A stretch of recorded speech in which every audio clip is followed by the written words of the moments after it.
Night நேரத்துல நிலா காலங்களில் அப்படின்னு வர்ணிச்சுக்கிறாங்க. மறுபடியும் விலை மாதர்களையே கூட்டிட்டு போய் நைட்டு ஃபுல்லா காவிரி ஆத்து மணல்ல அந்த விலை மாதர்கள் கூட கூத்தடிப்பாராம் கல்யாணத்துக்கு அப்புறம். மைசூர் மகாராஜா வீட்டுல கல்யாணம், இவரே கன்னடத்துக்காரரு, அதனால மைசூர்னா ரொம்ப பிடிச்சு போச்சு போல. அடம் பிடிச்சி அந்த பொண்ணுகிட்ட நானும் உன் கூட வருவேன், வீட்டுல பொண்டாட்டி இருக்கு. ஈவே ராமசாமிய அவர் காண போன அப்புறம் அவங்க அப்பா எங்க திரும்ப போய் தேடினாரா? விலை மாதர்களோட வீட்டுல போய் தேடினாரா. அவர் புள்ளியோட லட்சணம் அவருக்கு நல்லா தெரிஞ்சிருக்கு. சொந்த பொண்டாட்டிய ஃப்ரெண்ட்ஸு கிட்ட போயிட்டு விலை மாதர் தாசின்னு சொன்ன மனுஷன் எப்படியா மனுஷனை ஏத்துக்கிறீங்க? மனுஷனாவே ஏத்துக்க முடியாது, எப்படி நீங்க தலைவர்னு சொல்றது, தந்தைன்னு சொல்றது? இதோட விட்டாரா அந்த அம்மையாரு? குற்றம் செய்யாத என்னோட கணவன் இந்த மாதிரி நீங்க மரண தண்டனை கொடுத்துட்டீங்களே, தண்டிச்சிட்டீங்களே அப்படின்னு கோபத்துல நான் பத்தினியா இருந்தா நான் நியாயத்தை பேசுறேன், அது உண்மைன்னா இந்த மதுரை பற்றி எரிட்டுன்னு சொல்லி அத குறியீடா தன்னோட மார்பை திரும்பி எறிந்தாலும் மதுரை பற்றி எரிந்ததுன்னு இளங்கோவடிகள் சொன்னா கண்ணகியோட மார்பு என்ன பாஸ்பரஸ் கொண்டான்னு கேட்கறது? ஒரு பொண்டாட்டி ஒரு புருஷன் கூட வாழ்ந்துகிட்டு இருக்கும் போது இன்னொருத்தம் கூட உறவு வச்சுக்கிட்டா அதை குற்றமாக கருதக்கூடாது.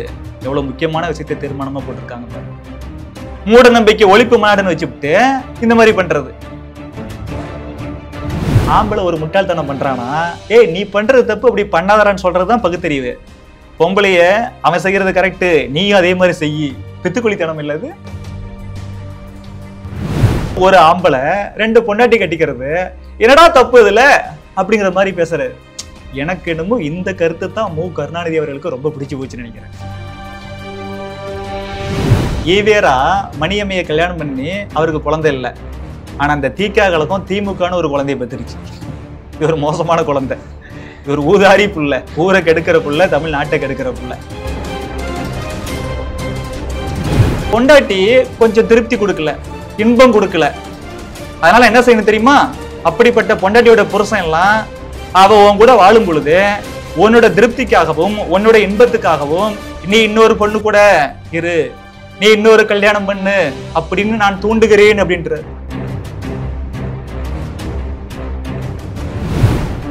ஈவே ராமசாமிகிட்டே கொடுத்து இதுல உள்ளதெல்லாம் கரெக்டானு பாருங்கன்னு சொல்லி அவரும் பார்த்து ஆமா இதெல்லாம் உண்மைதான், எதெல்லாம் உண்மை? நான் கல்யாணத்துக்கு முன்னாடி விலை மாதர்கள் கூட போனேன், கல்யாணத்துக்கு அப்புறமும் போனேன், மைசூர் வரைக்கும் போனேன், என் பொண்டாட்டியே சமைச்சு கொடுக்க சொன்னேன் நான் விலை மாதர்கள் கூட போறதுக்கு, என் பொண்டாட்டியே நான் தாச்சின்னு சொன்னேன்.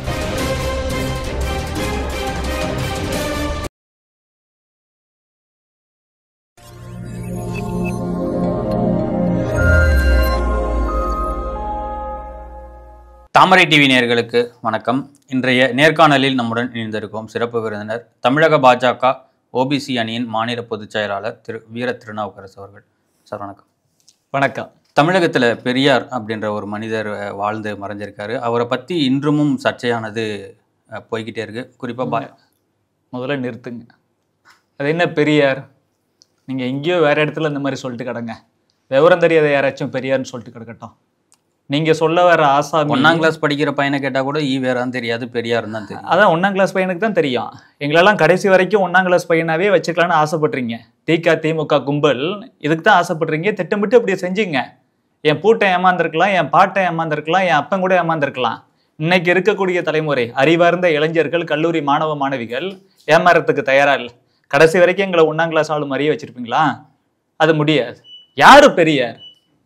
என் உயிரினும் மேலான என் தாய்மொழி தமிழ், அதுக்கு பாடுபட்டவங்களாம் பெரியார். என் தமிழர் பண்பாட்டை காப்பாத்துறதுக்காக பாடுபட்டவங்களாம் பெரியார். என் தமிழ் மக்கள் இருக்கிறாங்களே, அவங்கள அடுத்த கட்டத்துக்கு உயர்த்தி கொண்டு போக யாரெல்லாம் பாடுபட்டாங்களோ அவங்களாம் பெரியார். என் தேசம் இருக்குல்ல, பாரத தேசம், இதோட விடுதலைக்காக பரம்பரையான ஒரு பணக்கார குடும்பத்துல பிறந்திருந்தாலும் கூட விடுதலை போராட்டத்துல பங்கு கொண்டு மாடு கூட இழுக்க முடியாத செக்க ஒரு மகத்தான தலைவன வஉசி இழுத்தான்ல, அவன் எனக்கு பெரியார்.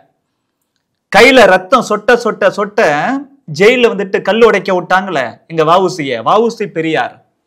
பசும்பொன் முத்துராமலிங்க தேவர் இருக்காருல்ல, நேதாஜி சுபாஷ் சந்திர போஸ் கூட சேர்ந்துக்கிட்டு இந்த நாட்டோட விடுதலைக்காக புரட்சிகர வழியில போராடினார்ல முத்துராமலிங்க தேவர், அந்த பெருமகனை எங்களுக்கு பெரியார்.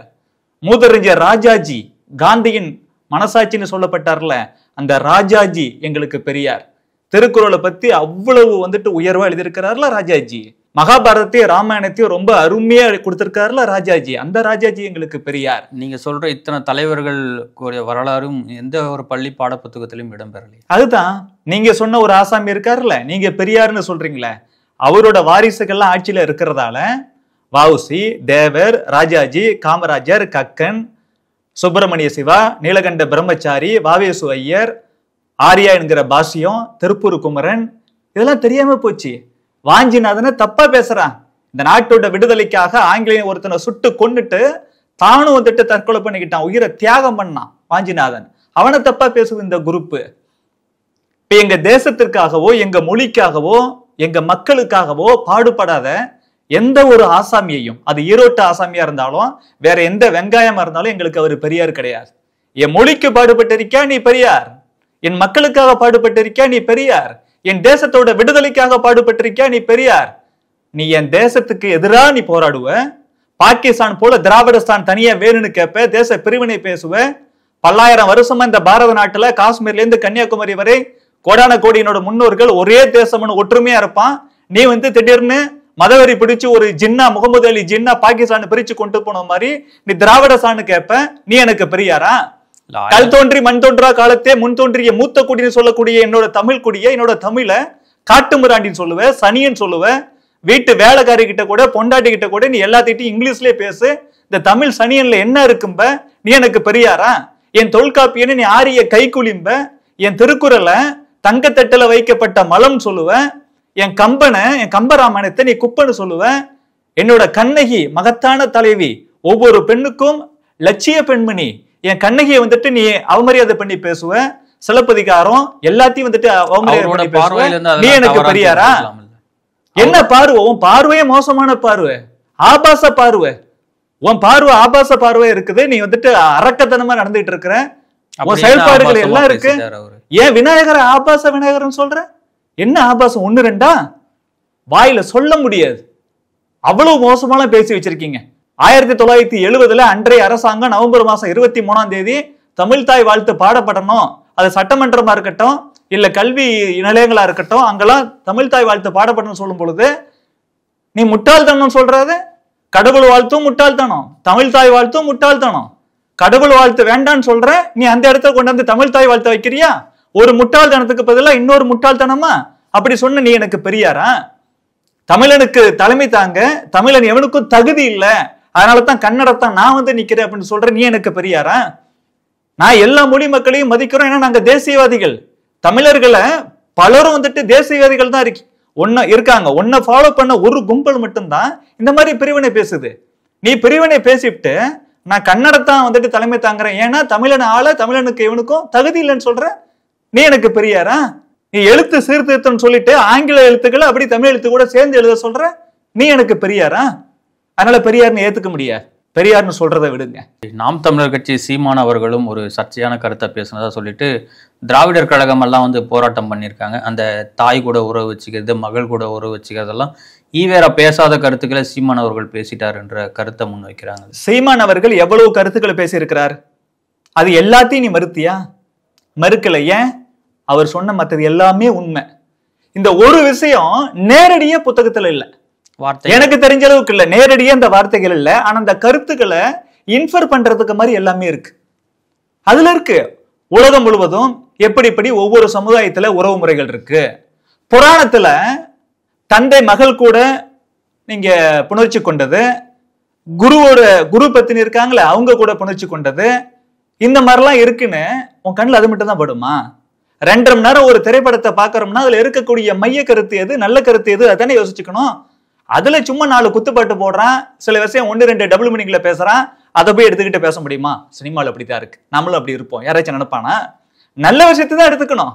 அவ்வளவு பெரிய புராணத்துல 1 2 ஏதாச்சும் இருக்கும், அது வந்துட்டு எதுக்காக எழுதப்பட்டதுன்னு ஒண்ணு டீப்பா போய் புரிஞ்சுக்கணும். குறியீடா சில விஷயங்கள் இருக்கும்.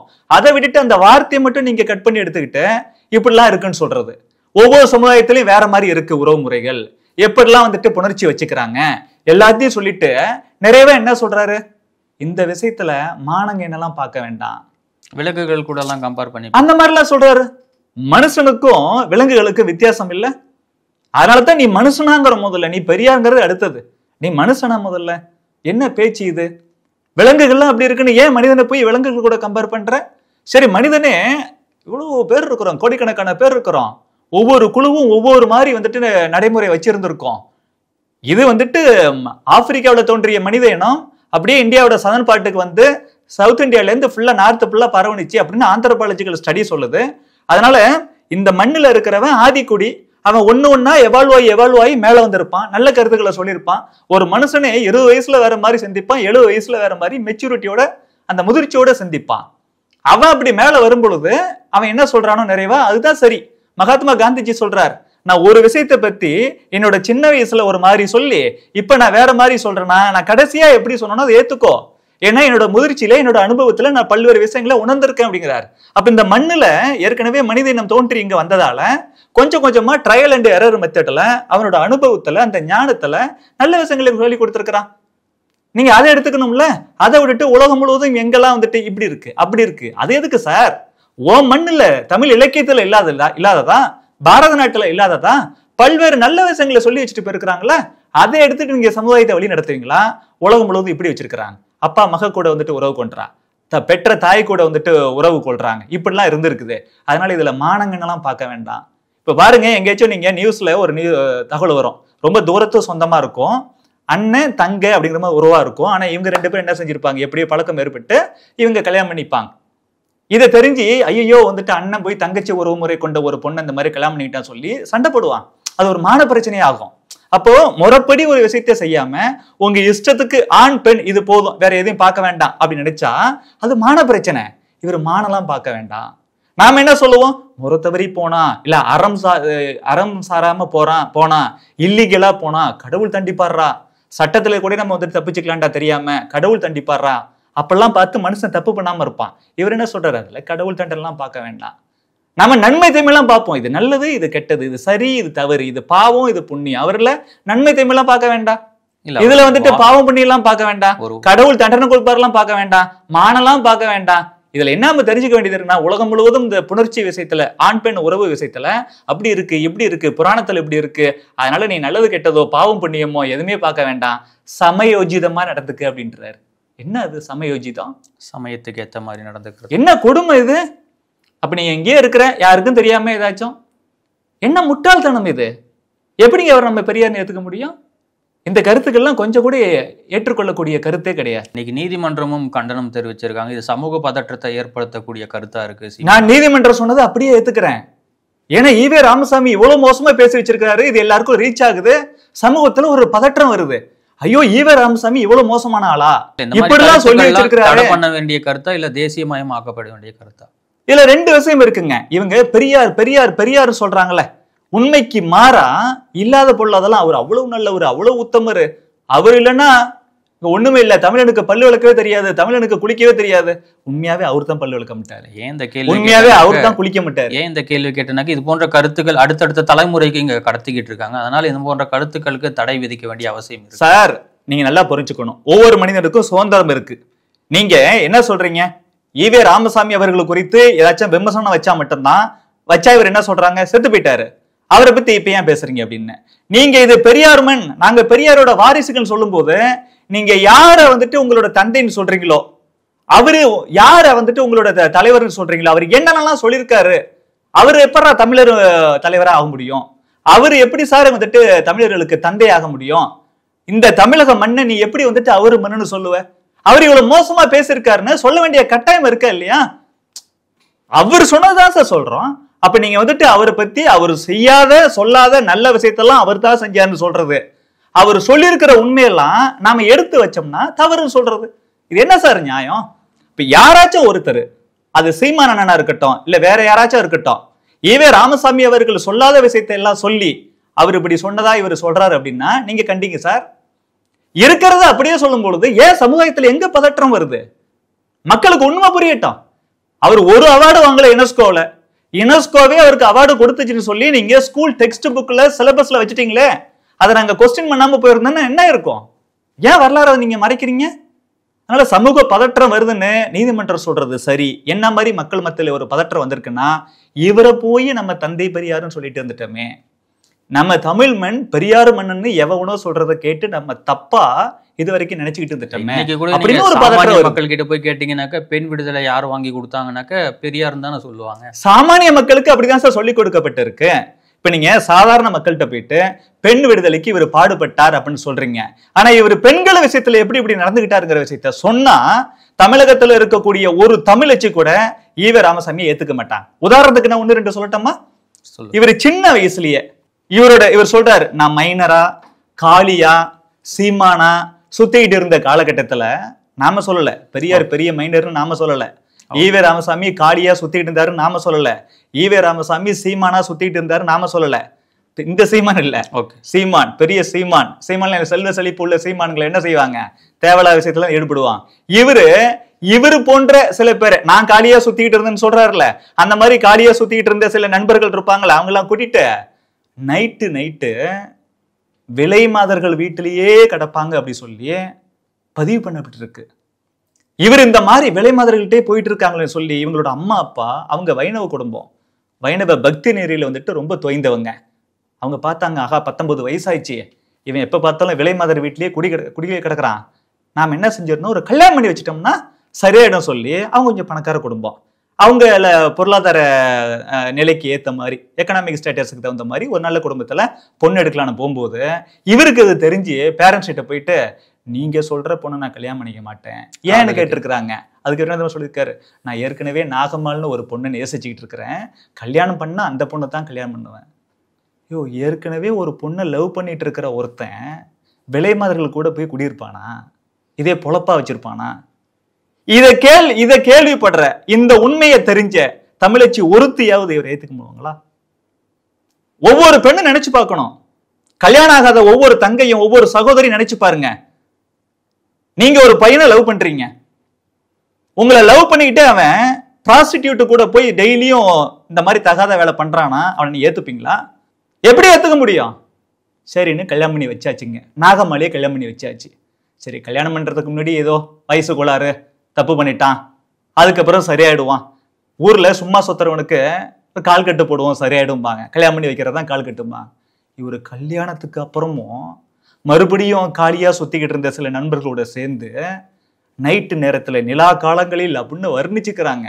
மறுபடியும் விலை மாதர்களையே கூட்டிட்டு போய் நைட்டு ஃபுல்லா காவிரி ஆத்து மணல்ல அந்த விலை மாதர்கள் கூட கூத்தடிப்பாராம் கல்யாணத்துக்கு அப்புறம். இதை ஏதாச்சும் ஒரு சகோதரி ஏத்துக்க முடியுமா? இதுல என்ன கொடுமை தெரியுமா? பொண்டாட்டி நாகம்மாள் வீட்டுல இருக்கு, அந்த பொண்டாட்டிட்டவரு நாங்க விலை மாதர்கள் கூட போவோம், நானு என் ஃப்ரெண்ட்ஸ் எல்லாம் நைட்டு ஃபுல்லா கூத்தடிப்போம், எங்களுக்கு பசிக்கும்ல, சாப்பாடு செஞ்சு கொடு. அந்த பொண்ணுக்கு எவ்வளவு வந்துட்டு மனசு பதறி இருக்கும். எந்த ஒரு பொண்டாட்டியாவது தான் புருஷன் இந்த மாதிரி கூத்தடிக்கிறான் அப்படின்னு தெரிஞ்சு அவன் மனசு ஏத்துக்குமா? மனசு அமைதியா இருக்குமா? இவங்க பேரண்ட்ஸ் நல்லவங்க, ஈவே ராமசாமியோட பேரண்ட்ஸ் நல்லவங்க. அதனால இவர் என்ன செஞ்சிருக்காருன்னா, நீ சாப்பாடு சமைச்சு கொடுக்கணும், கொடுக்கறது என்னோட அப்பா அம்மாவுக்கு தெரியக்கூடாது, வழக்கமா அந்த மெயின் டோர் வழியா எடுத்துட்டு வந்தா தெரிஞ்சு போயிடும், நீ சமைச்சு வைய, நான் புறக்கடை வழியா பேக் டோர் வழியா வண்டி அனுப்புறேன், அதுல எடுத்து வச்சு நாங்க எடுத்துட்டு போயிடுறோம். இவர் கல்யாணத்துக்கு அப்புறமும் இந்த மாதிரி விலை மாதர்கள் கூட கூத்தடிக்கிறதுக்கு சொந்த பொண்டாட்டிய சோறு சமைச்சு கொடுக்க சொல்லி எடுத்துட்டு போனா ஆசாமி. எந்த தமிழ்ச்சியாவது ஒத்துப்பாளாது? அடுத்தது சும்மாவா இதோட விட்டாரா? இவருக்கு தெரிஞ்ச நாட்டியம் ஆடக்கூடிய ஒரு பெண்மணி, மைசூர் மகாராஜா வீட்டுல கல்யாணம், இவரே கன்னடத்துக்காரரு, அதனால மைசூர்னா ரொம்ப பிடிச்சு போச்சு போல. அடம் பிடிச்சி அந்த பொண்ணுகிட்ட நானும் உன் கூட வருவேன், வீட்டுல பொண்டாட்டி இருக்கு, நானும் உன் கூட வருவேன்னு சொல்லி கூட போய் அங்க போனா உள்ள விடமாட்டானாங்களாம், உள்ள விடல அப்படின்ற மாதிரி பிரச்சனை. அதனால இவர் என்ன செஞ்சிருக்காருன்னா, அந்த நாட்டிய குழு இருக்கும்ல, அதுல அந்த ட்ரம்ஸ் கிம்ஸ் ஏதாச்சும் வச்சிருப்பாங்களே, இவர் ஒன்னு எடுத்துக்கிட்டு நானும் இதுல ஒன் ஆஃப் த மெம்பர்ஸ் அப்படி சொல்லி உள்ள போனார். அந்த நாட்டியக்காரி கூட மைசூர் வரைக்கும் போயிட்டு வந்திருக்காரு. ஒரு 25 வயசு இருக்கு. திடீர்னு இவங்க அப்பா கூட ஏதோ ஒரு சண்டை, நான் துறவு போன போறேன், ஏன்னா சின்ன வயசுல தான் தலைவர், கல்யாணத்துக்கு முன்னாடியே கல்யாணத்துக்கு அப்புறம் மைசூர் மகாராஜா வீட்டுக்கு போன நாட்டியக்காரி எல்லாரு கூடவும் தப்பான விஷயம் பண்ணிட்டார்ல, காசிக்கு போனதா சொல்லிட்டு வருவார். காசிக்கு போறதா போறாரு, இவரு காசிக்கு போறதா போறாரு, வீட்டுல காணுமே அப்படின்னு பதற்றோம். 1000 இருந்தாலும் பிள்ளையாச்சுல, அவங்க அப்பா ஆளை விட்டு தேடுறாரு.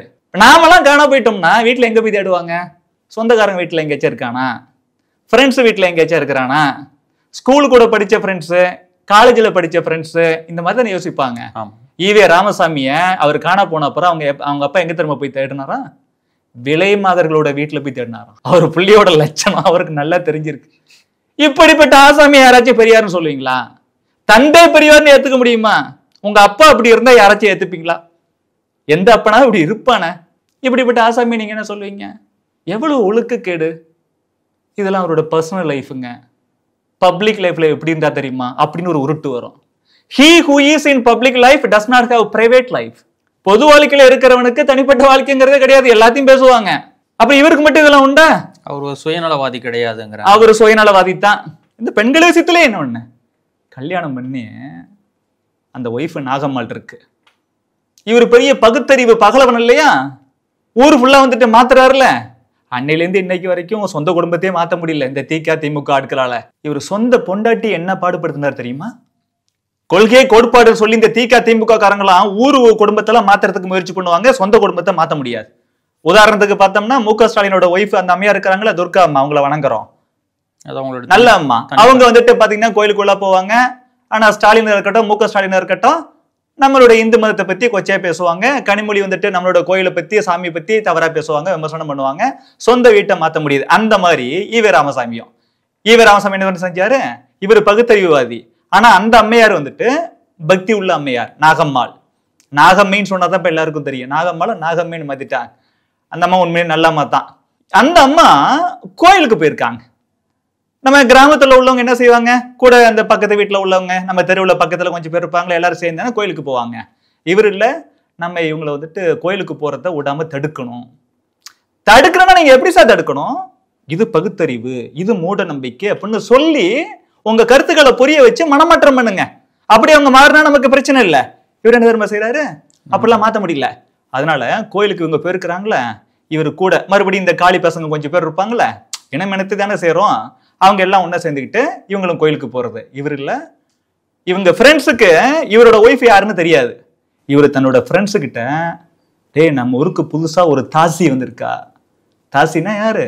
விலைமாது, விபச்சாரி, ப்ராஸ்டிடியூட், கால்கேல். நம்ம ஊருக்கு ஒரு தாசி வந்திருக்கிறாடா, புதுசா வந்திருக்கிறா, அவங்கள்ட்ட போய் பேச்சு கொடுங்க, என்னன்னு கேளுங்க. அதை மறைஞ்சிருந்து பெரியார் பாக்குறாரு. இவர் மறைஞ்சு இருந்து பாத்துக்கிட்டு, இவரோட பொண்டாட்டி தானே இவங்க ஃப்ரெண்ட்ஸுக்கு தெரியாது. அவங்க நினைச்சுக்கிட்டு இருக்கிறாங்க உண்மையாவே இந்த அம்மையார் விலைமாது தான் அப்படி நினைச்சுக்கிட்டு அவனும் போய் பிரச்சனை பண்ண ஆரம்பிச்சிருக்கு. பிரச்சனைனா போய் அப்ரோச் பண்றாங்க. பரத்தையா இருந்தா பதறாது, அந்த அம்மா பத்தினி பதறி போய் அவங்க, என்னடா கோயில்ல கூட இந்த மாதிரி பண்றானோலே, பதறி போய் நெஞ்செல்லாம் படப்படுத்து வீட்டுக்கு ஓடி அன்னையிலேருந்து அவங்க கோயிலுக்கு போறதே விட்டுட்டாங்களாம். ரொம்ப வருஷத்துக்கு அப்புறம் தான் தெரிஞ்சிருக்கு இந்த டிராமா இதை பண்ணினது ஈவே ராமசாமின்னு சொல்லி. சொந்த பொண்டாட்டிய ஃப்ரெண்ட்ஸு கிட்ட போயிட்டு விலை மாதர் தாசின்னு சொன்ன மனுஷன் எப்படியா மனுஷனை ஏத்துக்கிறீங்க? மனுஷனாவே ஏத்துக்க முடியாது, எப்படி நீங்க தலைவர்னு சொல்றது, தந்தைன்னு சொல்றது? இதோட விட்டார் அந்த அம்மையார. இவர் நான்வெஜ்னா அவ்வளவு பிடிக்குமா? பரவாயில்ல, யாருக்கு என்ன பிடிச்சாலும் சாப்பிடலாம், அவங்க இஷ்டம். இவங்களோட அப்பா அம்மா, ஈவே ராமசாமியோட அப்பா அம்மா வந்துட்டு சைவத்துல குறிப்பா இந்த விரதம் இதெல்லாம் கரெக்டா இருப்பாங்களாம். அவங்க என்ன செஞ்சிருக்கிறான்னா, நம்ம பையன் தான் மாற மாட்டேங்கிறான், வந்திருக்கக்கூடிய மருமகளையாவது நம்மள மாதிரியே நம்ம வளர்ப்போம்னு சொல்லி, அம்மா இந்த மாதிரி நல்லது கெட்டதுக்கு விரதம் இருக்கிறது, பூஜை புனஸ்காரம் எல்லாம் கரெக்டா பண்ணணுமா அப்படி சொல்லியிருக்கிறான். அந்த மாதிரி முக்கியமான இப்ப நம்ம அமாவாசை, கார்த்திகை இப்படிலாம் சொல்றோம்ல, அன்னைக்கெல்லாம் நான்வெஜ் சாப்பிட மாட்டோம்ல, இவர் வேணும்னே அன்னைக்கும் நான்வெஜ் வேணும் பாரு. எவ்வளவு புரிஞ்சுக்கிறது இல்லையா? மற்ற நாள்ல சாப்பிட்டு போங்க, ஆனா அன்னைக்கு வேணும்னு அடம் பிடிக்கிறது எவ்வளவு மோசமான குணம். வேற வழி இல்லாம அந்த அம்மாவும் சமைப்பாங்களாம். இவருக்கு தனியா சமைக்கிறது, சமைச்சு இவருக்கு சாப்பாடு போடுறது. நான்வெஜ் இல்லையா, அசைவம் சமைக்கிறது. அப்புறமா சமைச்சு வச்சு இவருக்கு சாப்பாடு போட்டுட்டு நான்வெஜ் சமைச்சிட்டேன்னு சொல்லி குளிச்சிடுறது. விரதம் பண்ணணும்ல, குளிச்சுட்டு அவங்களுக்கு சைவ சாப்பாடு தனியா செஞ்சு வச்சுக்கிறது. சைவ சாப்பாடு அவங்களுக்கு செஞ்சு வச்சுட்டு அப்புறமா அவங்க ஏதாச்சும் வேற வேலையை பார்க்க போயிடுறது. இவர் என்ன தெரியுமா செய்வாராம்? இவர் சாப்பிட்டு நான்வெஜ் சாப்பிட்டு அந்த எலும்பு கடிச்சு துப்புவாங்கல்ல, அதெல்லாம் எடுத்து அந்த அம்மாவுக்கு தெரியாம அவங்க விரதத்துக்கு சைவ சாப்பாடு வச்சிருக்கிறாங்களே அதுக்குள்ள புதைச்சி வச்சிருவாராம். அந்த அம்மா குளிச்சுட்டு வந்துட்டு நம்ம வந்துட்டு சாமி கும்பலான்னு சாப்பாடு போட்டா சைவ சாப்பாடுக்குள்ள எலும்பு இருக்குமா, கடிச்சு துப்புன எலும்பு. ஓரறிவுள்ள ஒரு மனுஷன் இப்படி பேசுவானா? பகுத்தறிவு, ஆறு அறிவு இதெல்லாம் விட்டுருங்க, கொஞ்சமாவது அறிவு, காமன் சென்ஸ் இருக்கிற எவனாச்சும் அப்படி பண்ணுவானா? சொந்த பொண்டாட்டியே எவ்வளவு மோசமா நடத்திருக்கிறாரு. அப்புறம் பாத்தீங்கன்னா இவர் சின்ன வயசுலயே கல்யாணம் பண்ணிட்டாரு. இவருக்கு 19 வயசு, அந்த பொண்ணுக்கு இப்ப 13 வயசு தான் நாகம்மாளுக்கு. கல்யாணம் பண்ண கொஞ்ச நாட்கள்லயே இவர் தான் நைட்டு அங்கேயும் போய் சுத்துறது, காளி பேசன் கூட சுத்துறது, இப்படி வேலையை வச்சிருந்தாருல. போயிட்டு ஒரு லேட்டா வருவாரோ அந்த அம்மையார் இப்ப தூங்கிடுமோ. இப்ப நம்மளாம் என்ன செய்வோம்? கல்யாணம் ஆகாத இளைஞர்களா இருந்தா கொஞ்சம் லேட்டா வீட்டுக்கு போறோம், ஃப்ரெண்ட்ஸ் கூட பேசிட்டு அப்படின்னு வீட்டுக்கு போறோம்னா அம்மா படுத்திருப்பாங்க, நம்மளே சாப்பாடு போட்டு சாப்பிட்டு படுத்துருவோம். இல்ல கல்யாணம் ஆனப்புறம் நம்ம எல்லாம் எங்கேயாச்சும் வெளில வேற வேலையா போயிட்டு வரோம் அப்படின்னா வீட்டுல தூங்குனா சரி தொந்தரவு பண்ண வேண்டாம், முடிஞ்ச அளவுக்கு வெளியில சாப்பிட்டுருவோம். இல்ல வீட்டுக்கு போனா கூட நம்ம ஃபோன் பண்ணி ஒரு வார்த்தை சொல்லிடுவோம், அம்மா ஏதாச்சும் எடுத்து வச்சுட்டு நான் வீட்டுக்கு வர சாப்பிட, நீ படுத்துருமா, வெயிட் பண்ண வேண்டாம், எனக்காக சாப்பிடாம வெயிட் பண்ண வேண்டாம். இதானே நம்மளோட கலாச்சாரம். குறைந்தபட்ச மனசாட்சி உள்ள மனுஷன் அப்படித்தானே பண்ணுவான். இவர் இல்ல வேணும்னே எவ்வளவு லேட்டா போனாலும் அவர் ஒய்ஃப் இருக்காங்கல்ல, நீ தான் எனக்கு சாப்பாடு போடணும் அடம் பிடிப்பாராம். அந்த அம்மா தூக்கத்திலே வருமா. கிராமத்துல எப்படின்னா எண்ணெய்லாம் இருக்கும்ல, எண்ணெயெல்லாம் வந்துட்டு ஒரு குடத்துல ஊற்றி வைப்பாங்க. குடம் தவளை அப்படிலாம் சொல்லும்போது அதில் ஊற்றி வைப்பாங்க. தண்ணியும் அந்த மாதிரி ஒரு ஊற்றி வைப்பாங்க. இந்த அம்மா ஒரு நாள் தூக்க காலத்துலேயே எழுந்துச்சு இலையை போட்டுட்டு போய் தண்ணின்னு சொல்லி இந்த எண்ணெய் இருக்குல்ல குடத்துல எடுத்துட்டு வந்து எண்ணெயை கொண்டாந்து வச்சிருக்கிறான். அந்த அளவுக்கு தூக்க காலத்துல இருந்திருக்கிறான். மனசாட்சி இல்லாம நீ தான் எனக்கு சாப்பாடு போடு. என்னங்க இது? சொந்த பொண்டாட்டிக்கு ஒரு மனசாட்சியின் அடிப்படையில சரி நீ தூங்குமா பரவாயில்லம்மா, நீ சைவ சாப்பாடையே சாப்பிடுமா, நீ கோயிலுக்கு போமா, இப்படிலாம் சொல்லாத ஒரு ஆசாமி சொந்த பொண்டாட்டியே இவ்வளவு வந்துட்டு கஷ்டப்படுத்திட்டு நான் பெண்களோட விடுதலைக்காக பேசினேன் அப்படின்னா யாராச்சும் ஏத்துக்க முடியுமா? அந்த நாகம்மாள் இறந்து போயிட்டாங்க ஒரு நாள். இவர் அழுவல, நான் பகுத்தறிவுவாதி, நான் அழமாட்டேன். சுவாமி விவேகானந்தர், பட்டினத்தார் போன்ற உண்மையான துறவிகள் எல்லாம் எல்லாத்தையும் துறந்தாங்க. தாய்ங்கிற உறவு மட்டும் அவங்களால துறக்கவே முடியல. ஏன்னா தாய் வந்துட்டு அவ்வளவு பிளட் இஸ் திக்கர் தன் வாட்டர் அப்படிங்கிறது வேற யாருக்கு வருதோ இல்லையோ தாய்க்கு வரும். நமக்கு கதறி கதறி எழுதாரு சுவாமி விவேகானந்தர். அப்படியே பட்டினத்தார் வந்துட்டு அப்படியே பதறி போயிட்டாரு. அவ்வளவு தேம்பி தேம்பி எழுதாரு தாய் இறந்தப்ப. சரி, அலறதும் அழாம இருக்கிறது உங்க இஷ்டம் சார், நீங்க தான் பெரிய பெரியார், உங்க இஷ்டம். ஊர்ல இருக்கக்கூடிய பெண்கள் ஐயோ நாகம்மாளி இறந்து போயிட்டாங்களேன்னு கதறிட்டு அழுகிட்டு ஒட்டியாந்தா டெட் பாடி உள்ள இருக்கு, போனா உள்ள இருக்கு, இவர் வெளில நின்னுகிட்டு அழக்கூடாது, அழுதா உள்ள விட மாட்டேன், அழாம போறியா அப்பதான் உள்ள விடுவேன். என்னது முட்டாள்தானம்? இதா பகுத்தறிவு? நீங்க எப்படியோ கேடு கேட்டதனமா இதை நினைச்சிட்டு போலாம், நடந்துக்கலாம் சார். பெண்கள் மத்தவங்களுக்கு அவங்களுக்குன்னு சில உணர்ச்சிகள் இருக்குல்ல. இத்தனை நாள் நம்ம கூட வாழ்ந்தவங்க, இத்தனை நாள் நம்ம கூட க்ளோஸா பழகுனவங்க இறந்து போயிட்டாங்களேன்னு ஆட்டோமேட்டிக்கா கண்ணீர் வருமா வராதா? அட ரோட்ல யாராச்சும் ஒரு ரொம்ப வயசான ஒருத்தர் இறந்து போயிட்டாவே பாடி வரும் பொழுதே ஒரு நிமிஷம் மனசு எப்படி போகுது? பதறுதா இல்லையா? ஐயோ யாரோ இறந்து போயிட்டாங்கப்பா, எப்படி எல்லாம் வாழ்ந்திருப்பாங்க. ஒரு 2 நிமிஷம் அந்த சிந்தனை வருதா இல்லையா? என்னடா வாழ்க்கை அது? தோணுமா தோணாதா? இவரு நின்னுகிட்டு நீ அழாம இருந்ததான் உள்ள விடுவேன். என்ன மனுஷன் இவரு? இவர் எப்படி பெரியார்? இவரை சிறியார்னு கூட சொல்ல முடியாது, அதுக்கு கூட தகுதி இல்லை. இதெல்லாம் ஏத்துக்கவே முடியாது. சோ பெண்கள் விஷயத்துல இவ்வளவு மோசமா தான் இருந்திருக்கிறாரு, வீட்டுல பொண்டாட்டி விஷயத்துல இவ்வளவு மோசமா தான் இருந்திருக்கிறாரு, பொதுவான பெண்கள் விஷயத்திலையும் இப்படித்தான் இருக்கிறாரு. இவரோட நடைமுறை எதுவுமே ஏத்துக்க முடியல. சமூக நீதிக்காக போராடிய பெரியார் அப்படின்ற ஒரு வாதத்தையும் முன் வைக்கிறாங்கல்ல. இவர் என்ன போராடினார் சொல்லுங்க? சமூக நீதினா இவர் என்ன போராடி இருக்கிறாரு? தலித் மக்களுக்கு இவர் என்ன செஞ்சிருக்கிறாரு? நம்ம எஸ்சி மக்கள் இருக்கிறாங்களே, ஷெட்யூல்டு காஸ்ட் மக்கள், பட்டியல் சமுதாய மக்கள், அவங்களுக்காக என்ன போராடி இருக்கிறார்? தமிழகத்துல இத்தனை கோவில்கள் இருக்கின்றன. கோயில்கள்ல அன்றைய காலகட்டத்தில் வந்துட்டு பட்டியல் சமுதாய மக்களை உள்ள விடாம இருந்தாங்களே, ஒரு போராட்டம் நடத்திருக்காரு அவரு? ஒண்ணுமே பண்ணலையே. அவங்களோட உரிமைக்காக அவர் என்ன பேசியிருக்கிறாரு? ஆலய நுழைவு போராட்டம் ஈவேரா பண்ணது இல்லையா? எங்க பண்ணாங்க? ஒண்ணு சொல்லுங்க. தமிழகத்துல ஏதாச்சும் ஒரு ஆலயத்துல பட்டியல் சமுதாய மக்களை உள்ள கூட்டு போயிருக்கிறாரா? அதற்கான முன்னெடுப்பு எடுத்திருக்கிறாரா? இல்லவே இல்லை. அம்பேத்கர் பத்தி, பட்டியல் சமுதாய மக்களை பத்தி பேசும்போது என்ன திரும்ப பேசுறாரு இவரு? அம்பேத்கர் அவங்க மக்களுக்கு தேவையானதெல்லாம் சட்டத்துல வந்துட்டு செஞ்சுக்கிட்டாரு.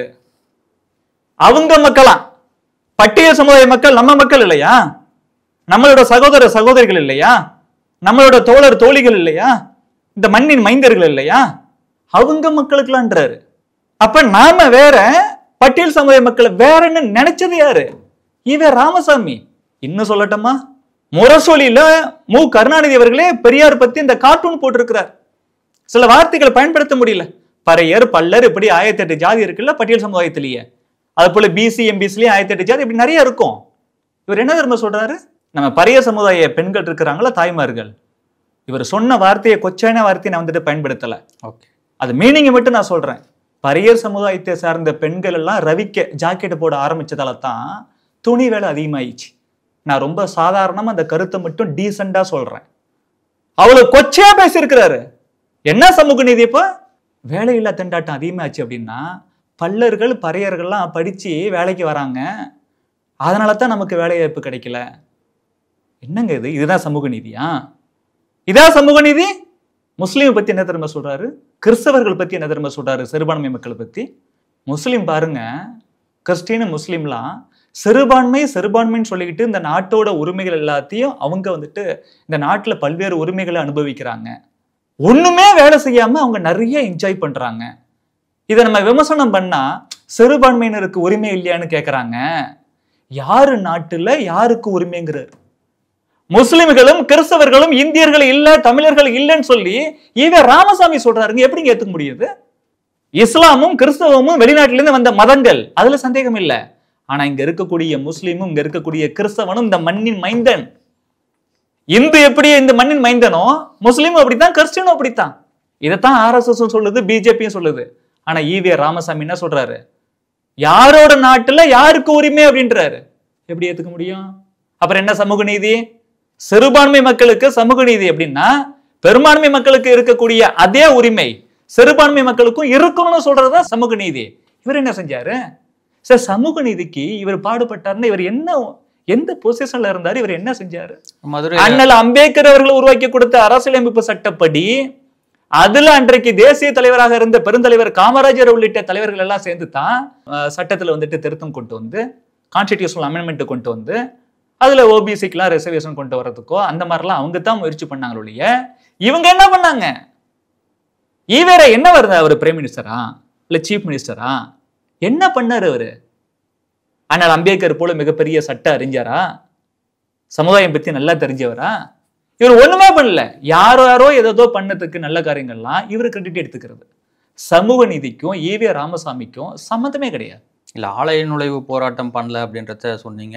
வைக்கத்துல அவர்கள் ஆலய நுழைவு போராட்டத்துல பங்கெடுத்திருக்காரு. அப்புறம் மதுரையிலையும் ஆலய நுழைவு போராட்டம் நடத்தினா சொல்லிட்டு ஒரு வரலாறு இருக்கு. இல்ல, முதல்ல ரெண்டு விஷயம். இதுல வைக்கம் கேரளாவில் இருக்கக்கூடிய ஏரியா, வைக்கங்கிற ஊர்ல நடந்தது ஆலய நுழைவு போராட்டம் இல்லை. ஒரு ஆலயம், அதுக்கு வெளியில தெரு இருக்கு. அந்த தெருல பட்டியல் சமுதாய மக்களை நடக்க உரிமை இல்லைன்னா அதனால அங்க போராட்டம் வந்துச்சு. போராட்டத்தை ராமசாமி ஆரம்பிக்கல. போராட்டத்தை ஆரம்பிச்சது காந்தியவாதிகள். அன்னைக்கு காங்கிரஸ் கட்சிக்கு சுதந்திர போராட்ட காங்கிரஸ் கட்சி, காந்தியோட காங்கிரஸ் கட்சி, இன்னைக்கு இருக்கிற காங்கிரஸ் கட்சி, அது காந்தியோட காங்கிரஸ், இன்னைக்கு இருக்கிறது இந்திரா காந்தியோட காங்கிரஸ். இன்னும் சொல்ல போனா இது இத்தாலி சோனியா காந்தியோட காங்கிரஸ். அது கூட பரவாயில்ல, கோமாளி ராகுல் காந்தியோட காங்கிரஸ். கழுத தேஞ்சி கட்டெரும்பாச்சுன்னு சொன்னோம்ல, இது கழுத தேஞ்சி கட்டெரும்புலயே ஒரு சிட்டெரும்பாயிடுச்சு. அவ்வளவு மோசமான வந்துட்டு காங்கிரஸ். இந்த காங்கிரஸுக்கும் அந்த காங்கிரஸுக்கு சம்பந்தம் இல்லை. இந்த காங்கிரஸ் என்பது காந்தியவாதியான பெருந்தலைவரான காமராஜரை ஒதுக்கி தள்ளுன இந்திரா காந்தி காங்கிரஸ். இந்த வரலாறு மக்கள் நல்லா தெரிஞ்சுக்கணும். இன்னைக்கு இருக்கக்கூடிய காங்கிரஸ் கட்சிக்காரர் நாங்க விடுதலை போராட்டம் அப்படின்பா. உங்களுக்கு அதுக்கு சம்பந்தமே இல்லை. அது காமராஜரோட முடிஞ்சு போச்சு. இன்னைக்கு இருக்கிறது காமராஜர் உள்ளிட்ட மூத்த தலைவர்கள் எல்லாம் ஓரங்கட்டிவிட்டு இந்திரா காந்தி தனியா ஆரம்பிச்ச காங்கிரஸ் கட்சி தான் இன்னைக்கு இருக்கு நம்ம நாட்டுல. அன்னைக்கு இருந்த காந்திஜியோட காங்கிரஸ் கட்சி இருக்குல்ல, அந்த காங்கிரஸ் கட்சி இந்தியா முழுவதும் ஒவ்வொரு மாநிலத்திலும் இருந்துச்சுல, கேரளாவிலையும் அப்படி ஒரு காங்கிரஸ் கட்சி இருந்துச்சுல. காந்திஜி அவர்கள் இந்திய விடுதலை போராட்டம் ஒரு பக்கம் அதுக்காக பாடுபட்டார், இன்னொரு பக்கம் சமுதாய சீர்திருத்தம், குறிப்பா தீண்டாமைக்கு எதிராக பாடுபட்டார். காந்திஜி அவரோட பழக்கம் வச்சிருந்தாங்க. அவர் ஒரு பழக்கம் வச்சிருந்தார். எந்த ஒரு கோயிலுக்கு அவரை கூப்பிட்டாலும் இந்த கோயிலுக்குள்ள நம்மளுடைய அன்னைக்கு தாழ்த்தப்பட்ட மக்கள், டிப்ரெஸ்டு கிளாஸ்ன்னு சொல்லுவாங்க, அந்த மக்களை நீங்க உள்ள அனுமதிக்கிறீங்களா இல்லையான்னு கேட்பார். அனுமதிக்கிறோம் அப்படின்னு சொன்னா இவரும் வருவார். இல்ல இல்ல அவங்கள நாங்க அனுமதிக்க மாட்டோம்னா நானும் வரமாட்டேன் பார். தீண்டாமை ஒழிக்கிறதுக்கு அவ்வளவு பாடுபட்டார். அவரோட வழியில கேரளால இருந்த காங்கிரஸ் கட்சிக்காரங்க ஒரு போராட்டத்தை ஆரம்பிக்கிறான். இந்த கோயில் இருக்குல்ல, ஆலயம், அதுக்கு வெளியில இருக்கக்கூடிய தெரு இருக்குல்ல, அந்த தெருவுல எல்லா சமுதாய மக்கள் போலவே பட்டியல் சமுதாய மக்களையும் நீங்க அனுமதிக்கணும்னு சொல்லி அந்த போராட்டம் நடக்குது. அவங்க எப்படியோ ஆரம்பிச்சாங்க. ஆனா ஆரம்பிச்சு ஒரு நாளைக்கு ஒரு தலைவர் வந்துட்டு தலைமை ஏற்பார். மக்கள் எல்லாம் அகிம்சை வழியில, சத்தியாகிரக வழியில வந்துட்டு போராடுவாங்க. யாரெல்லாம் தலைமை தாங்குறாங்களோ அவங்கள அன்றைய திருவாங்கூர் அரசாங்கம் கைது பண்ணி ஜெயில போட்டுரும். அவரை ஜெயில போட்டுட்டா காங்கிரஸ் கட்சியில அடுத்த தலைவர் இருப்பார்ல, அந்த தலைவரை கூப்பிட்டு வந்துட்டு தலைமை இருக்க வைப்பாங்க. இப்படி ஒருவர் பின் ஒருவராக 19 தலைவர்களை அரெஸ்ட் பண்ணி ஜெயில போட்டாங்க. காந்திஜியோட காங்கிரஸ் கட்சியில இருந்த, கேரளாவில் இருந்த காங்கிரஸ்ல இருந்த அந்த 19 முக்கிய தலைவர்களையும் ஜெயில போட்டாச்சு. வேற யாருமே இல்லை. அதனால ஜார்ஜ் ஜோசப், குரூர் நீலகண்ட நம்பூதிரி அப்படின்னு 2 காங்கிரஸ் தலைவர்கள் ஜெயில இருந்துகிட்டே ஒரு ரகசிய கடிதம் ஈவே ராமசாமிக்கு அனுப்புறாங்க. ஏன் ஈவே ராமசாமிக்கு அனுப்புறாங்க? இவர் மிகப்பெரிய புரட்சியாளருங்கிறதுக்காக இல்ல. இவரும் அன்னைக்கு காங்கிரஸ் கட்சியில இருந்தார். 1879 பிறந்த ஈவே ராமசாமி அவர்கள் 1919 காலகட்டத்தில் அவர் காங்கிரஸ் கட்சியில சேர்றாரு. ஒரு 5-6 வருஷம் தான் இருந்தார், 25 வரைக்கும் தான் இருந்தார். அவர் அன்னைக்கு காங்கிரஸ் கட்சியில இருந்ததால காந்தி சொல்றதானே கேட்கணும், அதே காங்கிரஸ் கட்சி. அதனால என்ன செஞ்சாங்கன்னா, சரி இங்க நம்ம கேரளாவில் காங்கிரஸ் தலைவர்களை எல்லாத்தையும் அரெஸ்ட் பண்ணி போட்டுட்டாங்களே, பல நாள் அந்த போராட்டம் நடக்குது. 1924 ஆரம்பிச்ச அந்த போராட்டம் பல நாள், ஒவ்வொரு நாளும் ஒரு தலைவர் தலைமை இருக்கிறாங்க, அவங்கள தான் தூக்கி உள்ள போட்டுறாங்க. 19 தலைவர்களையும் உள்ள போட்டதால வேற ஆள் இல்லைங்கிறதால அவங்க லெட்டர் எழுதுறாங்க, நாங்க போராட்டம் ஆரம்பிச்சோம், இன்னைக்கு பாத்தீங்கன்னா எல்லாத்தையும் தூக்கி உள்ள போட்டாங்க, இப்படியே மக்களுக்கு தலைமை தாங்கிறதுக்கு தலைவர் இல்லைன்னா இந்த போராட்டம் நிறுத்து போயிடும், எங்களுக்கெல்லாம் அவமானம் ஆயிடும். ஏன்னா எந்த நோக்கத்துக்காக நம்ம ஆரம்பிச்சோமோ நோக்கம் இன்னும் வெற்றி அடையல, அதனால நீங்களும் காங்கிரஸ் கட்சியில இருக்கீங்க வாங்க. சரிங்க, காங்கிரஸ் கட்சியில வேற யாரும் தலைவர் இல்லையா? ஏன் ஈவே ராமசாமி அழைச்சாங்கன்னா, கேரளாவுக்கும் ஈரோடுக்கும் எவ்வளவு தூரம் பக்கத்துல இருக்கு. அதனால ஒண்ணு நீங்க காங்கிரஸ் கட்சிக்காரங்க, அன்னைக்கு நீங்க காங்கிரஸ் கட்சியில இருந்தீங்க ஈவேரா, அப்புறம் ஈரோடுங்கிறது கேரளாவுக்கு பக்கமா இருக்கு, இந்த 2 காரணத்துக்காகவும் லெட்டர் எழுதுனாங்க. அதனால இவர் போய் கலந்துகிட்டாரு. நல்லா யோசிங்க, 19 தலைவர்களை தூக்கி உள்ள போட்டிருக்கிறாங்க, பல நாள் போராட்டம் நடந்துகிட்டு இருக்கு. அதுவும் காங்கிரஸ் கட்சி, நீங்களும் காங்கிரஸ். தெரிஞ்சு நீங்க என்ன செஞ்சிருக்கணும், உண்மையாவே தலித் மக்கள் மீது, பட்டியல் சமுதாய மக்கள் மீது அவங்களுக்கும் சம உரிமை கொடுக்கணும், சமத்துவ நீதி கொடுக்கணுங்கிற அந்த எண்ணம் இருந்திருந்தா அவங்க கூப்பிடுறதுக்கு முன்னாடியே போராட்டம் என்னைக்கு ஆரம்பிச்சதோ அன்னைக்கு போய் கலந்துக்கணும். இல்லைன்னா அவங்க கூப்பிடாட்டியும் கூட இடையில ஏதாச்சும் போய் கலந்துக்கிட்டு அப்படியே தொடர்ந்து கலந்துட்டு இருக்கணும். அவங்க கூப்பிடாத வரைக்கும் இவர் போகலங்க. இவருக்கு தான் எண்ணமே இல்லையே, இவருக்கும் சமூக நீதிக்கும் சம்மந்தமே இல்லையே. கூப்பிட்டதால போனாரு. 19 ஆள் உள்ள இருக்கிறாங்களே, இவரு 20வது ஆளா போனாரு. இவர் மட்டுமா போனாரு? கோயமுத்தூர்ல ஐயாமுத்துன்னு ஒரு அரசியல் தலைவர் இருந்தார், அவரும் போய் கலந்துகிட்டார். ஏற்கனவே 19 தலைவர்கள் தலைமையா இருக்கும்போது ஒவ்வொருத்தரையும் தூக்கி ஜெயில போட்டாங்கல்ல, அதே போல இவரையும் தூக்கி ஜெயில போடுறாங்க. இவர் கூட போன ஐயாமுத்தையும் தூக்கி உள்ள போட்டாங்க. அதோட முடிஞ்சு போச்சா அந்த போராட்டம்? இல்ல. அதுக்கப்புறம் நம்ம இதே ஈரோட்டுல, இவர் ஈரோட்டுல தானே போனாரு, அதே ஈரோட்டுல இருந்து எஸ் ராமநாதன் சொல்லி ஒரு தலைவர், அவரும் போய் போராட்டத்துல தலைமை ஏற்று நடத்துகிறார், அவரையும் தூக்கி உள்ள போட்டாங்க. அவருக்கு அப்புறமும் சில பேர் போராட்டத்துக்கு தலைமை ஏற்று நடத்தினாங்க. அதுக்கப்புறமா அந்த அரசாங்கம் சரி இவ்வளவு தொடர்ந்து போராட்டம் நடக்குதுன்னு சொல்லி, சரி எல்லா சமுதாய மக்கள் போல இவங்களையும் இந்த தெருவில் நடக்க விடலான்னு வெற்றிகரமா அந்த போராட்டம் முடிஞ்சது. பெருந்தலைவர் காமராஜரும் இந்த வைக்கம் போராட்டத்துல கலந்து கொண்டு இருக்கிறார். ஆனா இன்னைக்கு நீங்க வைக்கம் வீரர்னு ஏன் பெருந்தலைவர் காமராஜர் சொல்லல? ஏன் நீங்க ஐயாமுத்துவ சொல்லல? ஏன் ஈரோட்ல இருந்து போன எஸ் ராமநாதன் சொல்லல? ஏன் பெரியாருக்கு அப்புறம் இந்த சோ கால்டு பெரியாருக்கு அப்புறம் எத்தனையோ பேருக்கு கலந்துக்கிட்டாங்களா அவங்கள சொல்லல? ஏன் ஈவே ராமசாமிக்கு முன்னாடி 19 தலைவர்கள் கலந்துக்கிட்டு ஜெயில போனாங்களே ஏன் அவங்கள சொல்லல? இவர் இந்த வைக்கம் போராட்டத்தை ஆரம்பிக்கவும் இல்லை, வைக்கம் போராட்டத்துல தானா போய் கலந்துக்கவும் இல்லை. வைக்கம் போராட்டத்துல ஏற்கனவே 19 பேர் போய் அரெஸ்ட் ஆன அப்புறம் அவங்களா கூட்டப்புறம் உள்ள போறாரு. இவரு போயிட்டு அதை சக்சஸ்ஃபுல்லா நடத்தி முடிக்கல, இவரோட அந்த போராட்டம் முடியல. இவருக்கு அப்புறமும் பல பேர் தலைமை ஏற்று நடத்தினாங்க. நிறைவா ஒரு நாள் வெற்றி அடைஞ்சது. அது இவர் கட்சியோட ஆர்ப்பாட்டம் இல்லது, இவர் தனி கட்சி வச்சு நடத்தல. அன்னைக்கு காங்கிரஸ் கட்சியா இருந்துச்சு, காந்திஜியோட காங்கிரஸ் கட்சி. அதனால உங்களை கூப்பிட்டாங்க, பக்கத்து ஊருங்கத்தால கூப்பிட்டாங்க, காமராஜரும் அதுல கலந்துகிட்டாரு. இப்படி நீங்க அதுல எந்த ஒரு பெரிய பங்கு ஆற்றாம எல்லா கிரெடிட்டும் நீங்க எப்படி சார் எடுத்துப்பீங்க? உங்களை எப்படி சார் வைக்கம் வீரர்னு சொல்லுவோம்? தமிழகத்துல இருந்து போய் பங்கேற்று இருக்காரு, அதுக்காக தமிழக மக்கள் கொண்டாடலாம்ல. அப்ப நீங்க யாரு சொல்லணும்? வைக்கம் வீரர்கள்னு சொல்லி பெருந்தலைவர் காமராஜர், ஈவே ராமசாமி, கோவை ஐயாமுத்து, ஈரோடு எஸ் ராமநாதன், இவங்க எல்லாத்தையும் வைக்கம் வீரர்கள் சொல்லுங்க சார். இன்னைக்கு ஸ்கூல் படிக்கக்கூடிய காலேஜ் படிக்கக்கூடிய மாணவ மாணவியர்கள், இளைஞர்கள், பெண்கள், பெரியவர்கள், கல்வியாளர்கள் யார்ட்டாச்சும் போயிட்டு நீங்க வைக்கம் வீரர் அப்படின்னு கொடுத்து ஈவே ராமசாமி, பெருந்தலைவர் காமராஜர், ஏ ஈவே ராமசாமி, பி பெருந்தலைவர் Kamarajar, C A and B, இவங்க 2 பேரும் கொடுங்க, என்னங்க டிக் பண்ணுவாங்க?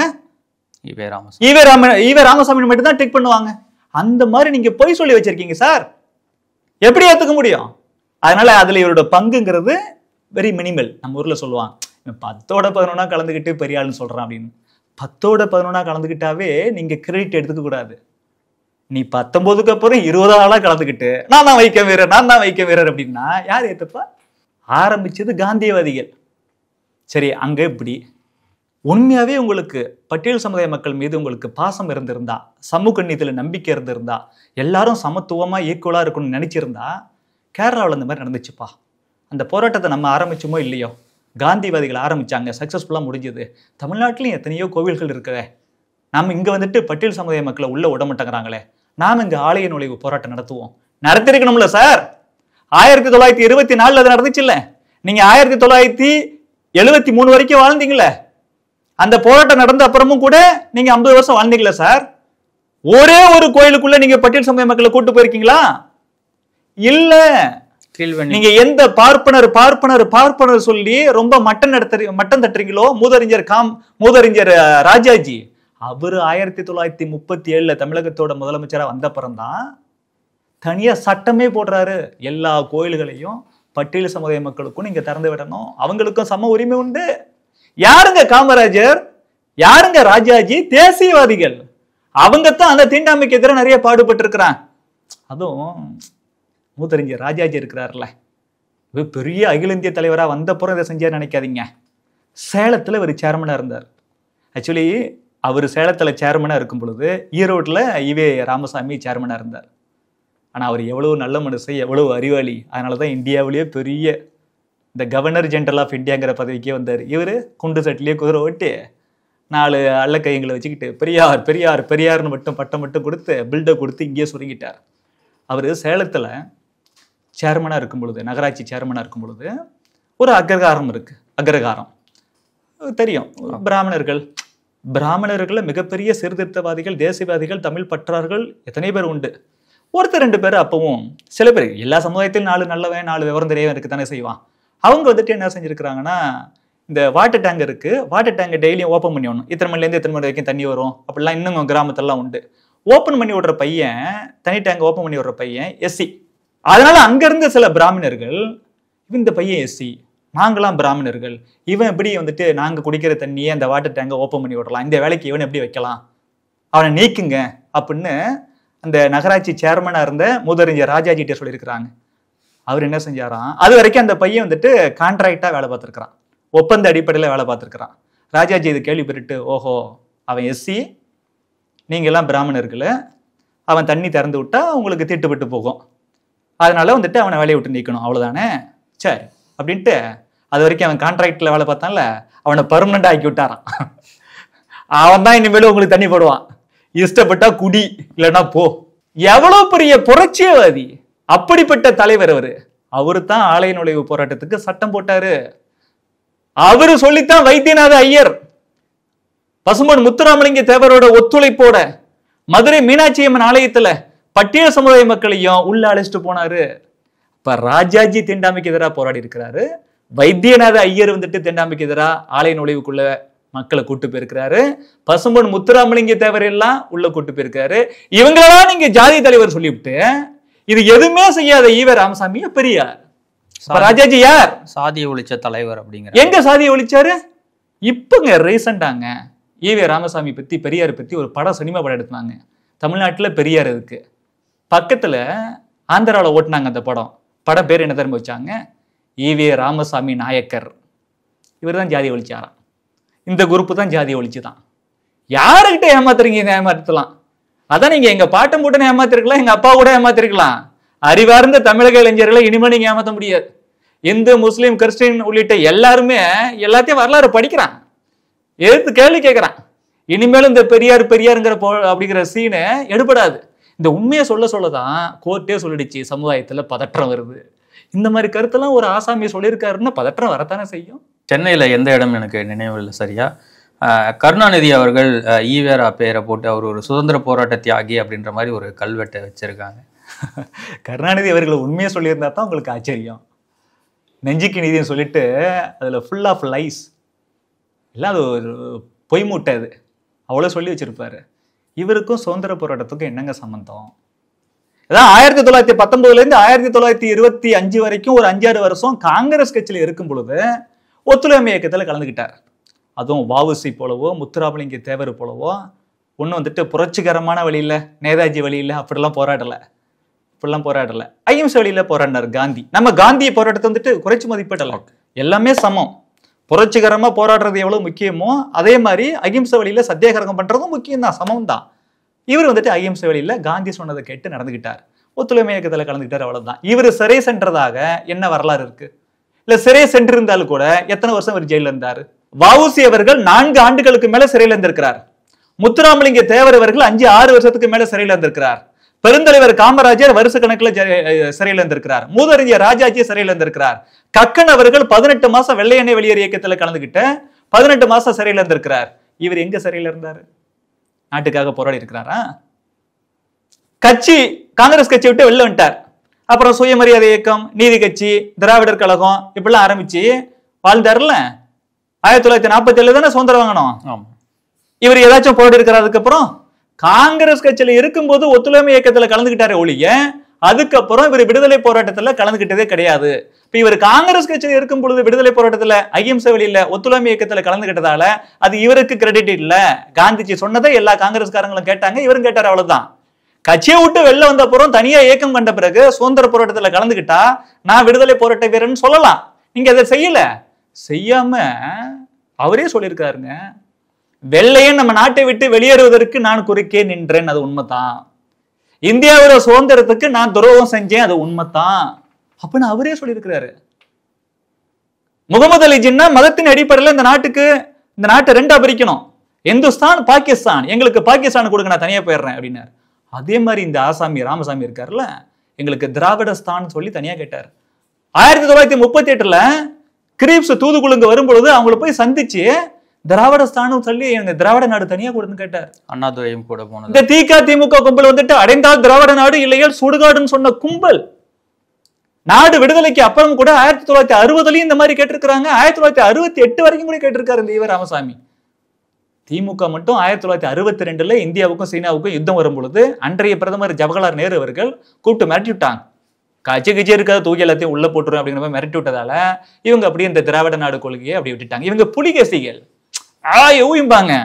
கொஞ்சம் ஸ்ட்ராங்கா ஒரு கண்டனம் வந்துச்சுன்னா தெரிஞ்சு போயிடும், அப்படியே பம்மிடுவாங்க, ஐயா நாங்க அப்படிலாம் கிடையாதுங்கய்யா. அப்படிப்பட்ட ஆட்கள் எல்லாத்துக்கும் மேலங்க எத்தனை பேர் உயிர் தியாகம் பண்ணி செக்கு இழுத்து கல் உடைச்சி நூல் நூற்று வாழ்க்கையை தியாகம் பண்ணி இந்த சுதந்திரம் வாங்கணும். பல்லாண்டு போராட்டம் இல்லையா?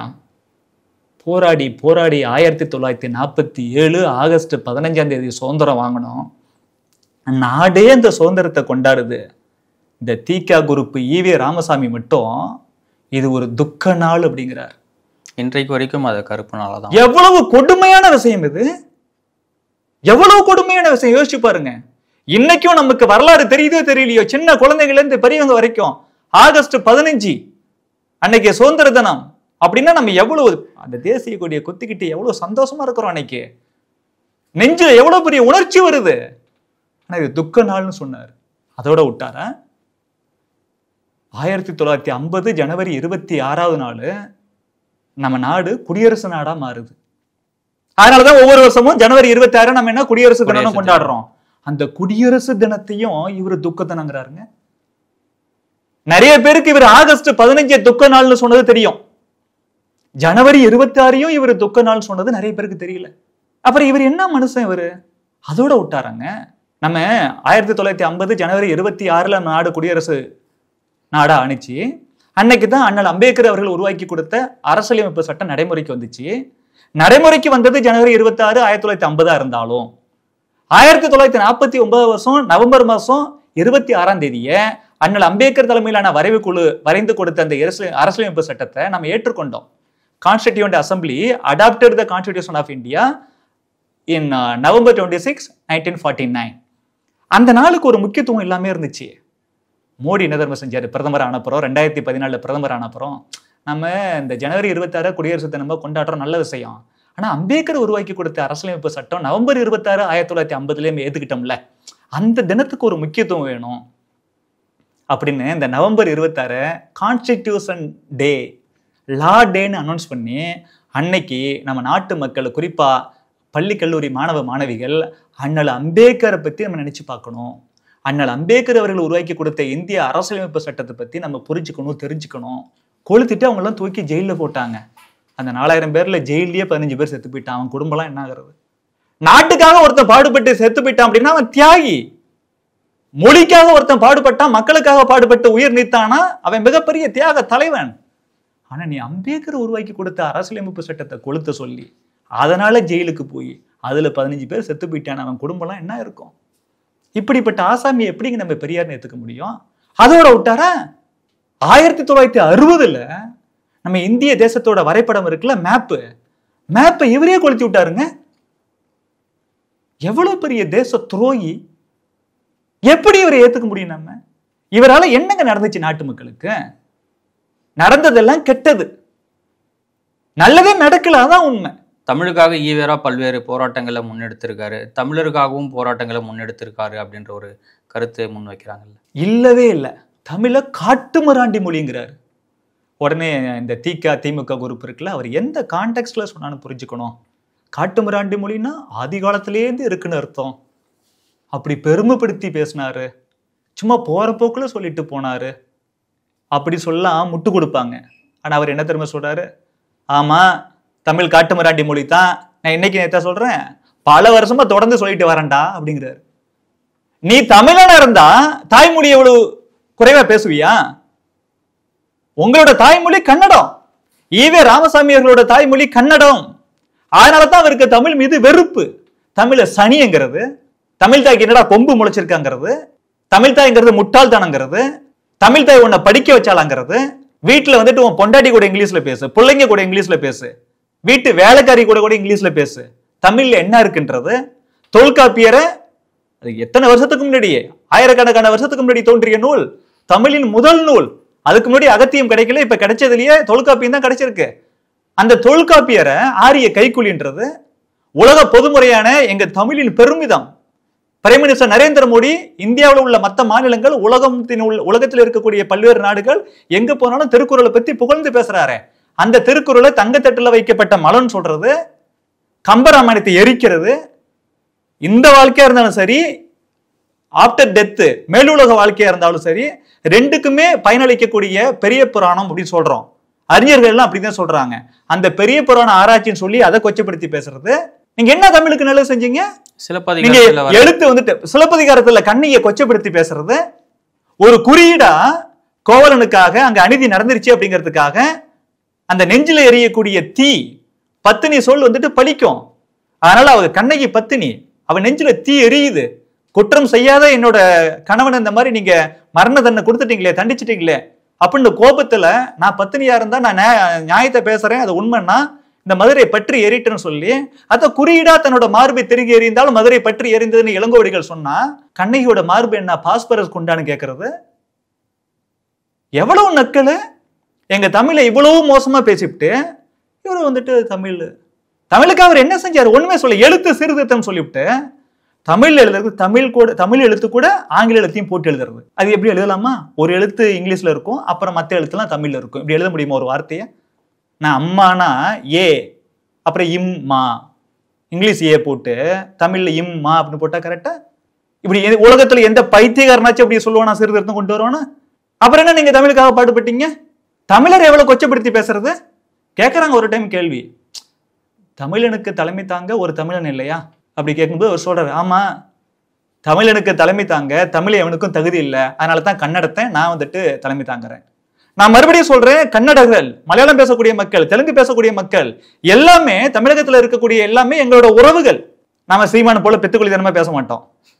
தமிழகத்துல இருக்கக்கூடிய எந்த மொழி பேசக்கூடிய நீங்க உருது பேசுங்க, அரபி பேசுங்க, ஆங்கிலம் பேசுங்க, கன்னடம் பேசுங்க, தெலுங்கு பேசுங்க, மலையாளம் பேசுங்க, தமிழ் பேசுங்க, நீங்க எல்லாம் தமிழகத்துல இருக்கீங்கன்னா இந்த மண்ணின் மைந்தர்கள் நீங்க, அப்படி ஒத்துக்கிறோம். ஆனா எங்கேருந்து வந்திருக்கக்கூடிய ஒருத்தர் தமிழனுக்கு தலைமை தாங்க தமிழன் எவனுக்கும் தகுதி இல்லை, அதனால தான் கன்னடத்தை நான் தலைமை தாங்கிறேன்னு சொன்னா கோவம் வருமா வராது? அப்படிப்பட்ட ஆசாமிங்க இவர் தமிழருக்கு என்ன செஞ்சாரு? ஒண்ணுமே செய்யல. ஆனா சும்மா நீங்க பாட்டுக்கு தமிழர் தலைவர்ன்றீங்க. பெரியார் அவர்கள் இந்து மதத்தை தான் தொடர்ச்சியாக விமர்சனம் பண்ணிட்டு வராரு அப்படின்ற ஒரு குற்றச்சாட்டு இருக்கு. ஆனால் அவர் இஸ்லாமியர்களும் விமர்சனம் பண்ணியிருக்காரு அப்படின்ற ஒரு பார்வையும் ஒரு பக்கம் இருக்கு. அது அதிகமா அந்த ஆசாமி வந்துட்டு இந்து மதத்தை தான் வந்துட்டு கொச்சப்படுத்தி பேசியிருக்கிறார். உதாரணத்துக்கு பாருங்க, 1953 ஆபாச விநாயகர் சிலை உடைப்பு. விநாயகர் ஆபாசம்மா. இந்த ஆபாச ராமசாமி இருக்காருல்ல, ஈர வெங்காயம் ஈவேரா, ஆபாச விநாயகருங்கிறார். எங்க விநாயகரை பார்த்தா எங்களுக்கு எவ்வளவு மகிழ்ச்சி வரும். குழந்தை முதற்கொண்டு வயசானவங்க வரைக்கும் விநாயகர் தான் எங்களோட முழுமுதற் கடவுள். அவரை பார்த்தா அவ்வளவு திருப்தியா பாசிட்டிவா இருக்கும். அந்த விநாயகரை ஆபாச விநாயகர்னு சொல்லி 1953 விநாயகர் சிலையை தமிழ்நாட்டில் பல இடத்துல உடைச்சார் இந்த ஆசாமி. 1956 பார்த்தோன்னா நம்ம ராமரோட படத்தை தமிழகம் முழுவதும் ஆயிரக்கணக்கான இடத்துல எரிச்சார் இந்த ஆசாமி. அதே போல 1971 ஜனவரி மாதம் 24 நம்ம ஐயப்பன், நம்ம ராமன், நம்ம சிவன் இவங்களோட படத்தெல்லாம் தப்பு தப்பா ரொம்ப மோசமா அநாகரிகமா வரைஞ்சி ராமர் சிலையெல்லாம் செருப்பாளி அடிச்சார். கேட்டா மூட நம்பிக்கை ஒழிப்பான். மூட நம்பிக்கை ஊர்வலம்னு சொல்லி ஐயப்பன், ராமர், சிவன் இவங்கெல்லாம் மோசமா, இவங்க எல்லாத்தையும் இந்த தெய்வங்கள் எல்லாத்தையும் மோசமா வரைஞ்சி ஊர்வலமா கொண்டு போனாரு. அந்த ஊர்வலத்தோட நிறைவுல தான் வந்துட்டு ராமனை செருப்பால் அடிச்சு ராமன் படத்தை எரிச்சது. அந்த மாநாடு வந்துட்டு பார்த்தோம்னா மூட நம்பிக்கை ஒழிப்பு மாநாடுன்னு சொல்லி அதுல ஒரு தீர்மானம் போட்டிருப்பாங்க. அந்த தீர்மானத்தை பார்த்தீங்கன்னா போற போக்குல எல்லாருமே காரி துப்பிட்டு போவான். ஒரு பொண்டாட்டி ஒரு புருஷன் கூட வாழ்ந்துகிட்டு இருக்கிறா. ஒரு பொண்டாட்டி ஒரு புருஷன் கூட வாழ்ந்துகிட்டு இருக்கும்போது இன்னொருத்தம் கூட உறவு வச்சுக்கிட்டா அதை குற்றமாக கருதக்கூடாது. எவ்வளவு முக்கியமான விஷயத்தை தீர்மானமா போட்டிருக்காங்க பாருங்க. மூட நம்பிக்கை ஒழிப்பு மாநாடுன்னு வச்சுக்கிட்டு இந்த மாதிரி பண்றது. 1971 சேலத்துல இந்த மாதிரி ஊர்வலம் பண்ணி இந்து தெய்வங்கள் ஐயப்பன் உள்ளிட்ட சிவன் உள்ளிட்ட இந்து தெய்வங்களை அவமரியாதை பண்ண இந்த ஈவே ராமசாமி அடுத்தது இதே போன்றது ஒரு ஊர்வலம் நாங்க சென்னையிலேயே நடத்த போறோம் சொன்னப்ப கவிஞர் கண்ணதாசன் அவர்கள் குதித்தெழுந்தார்.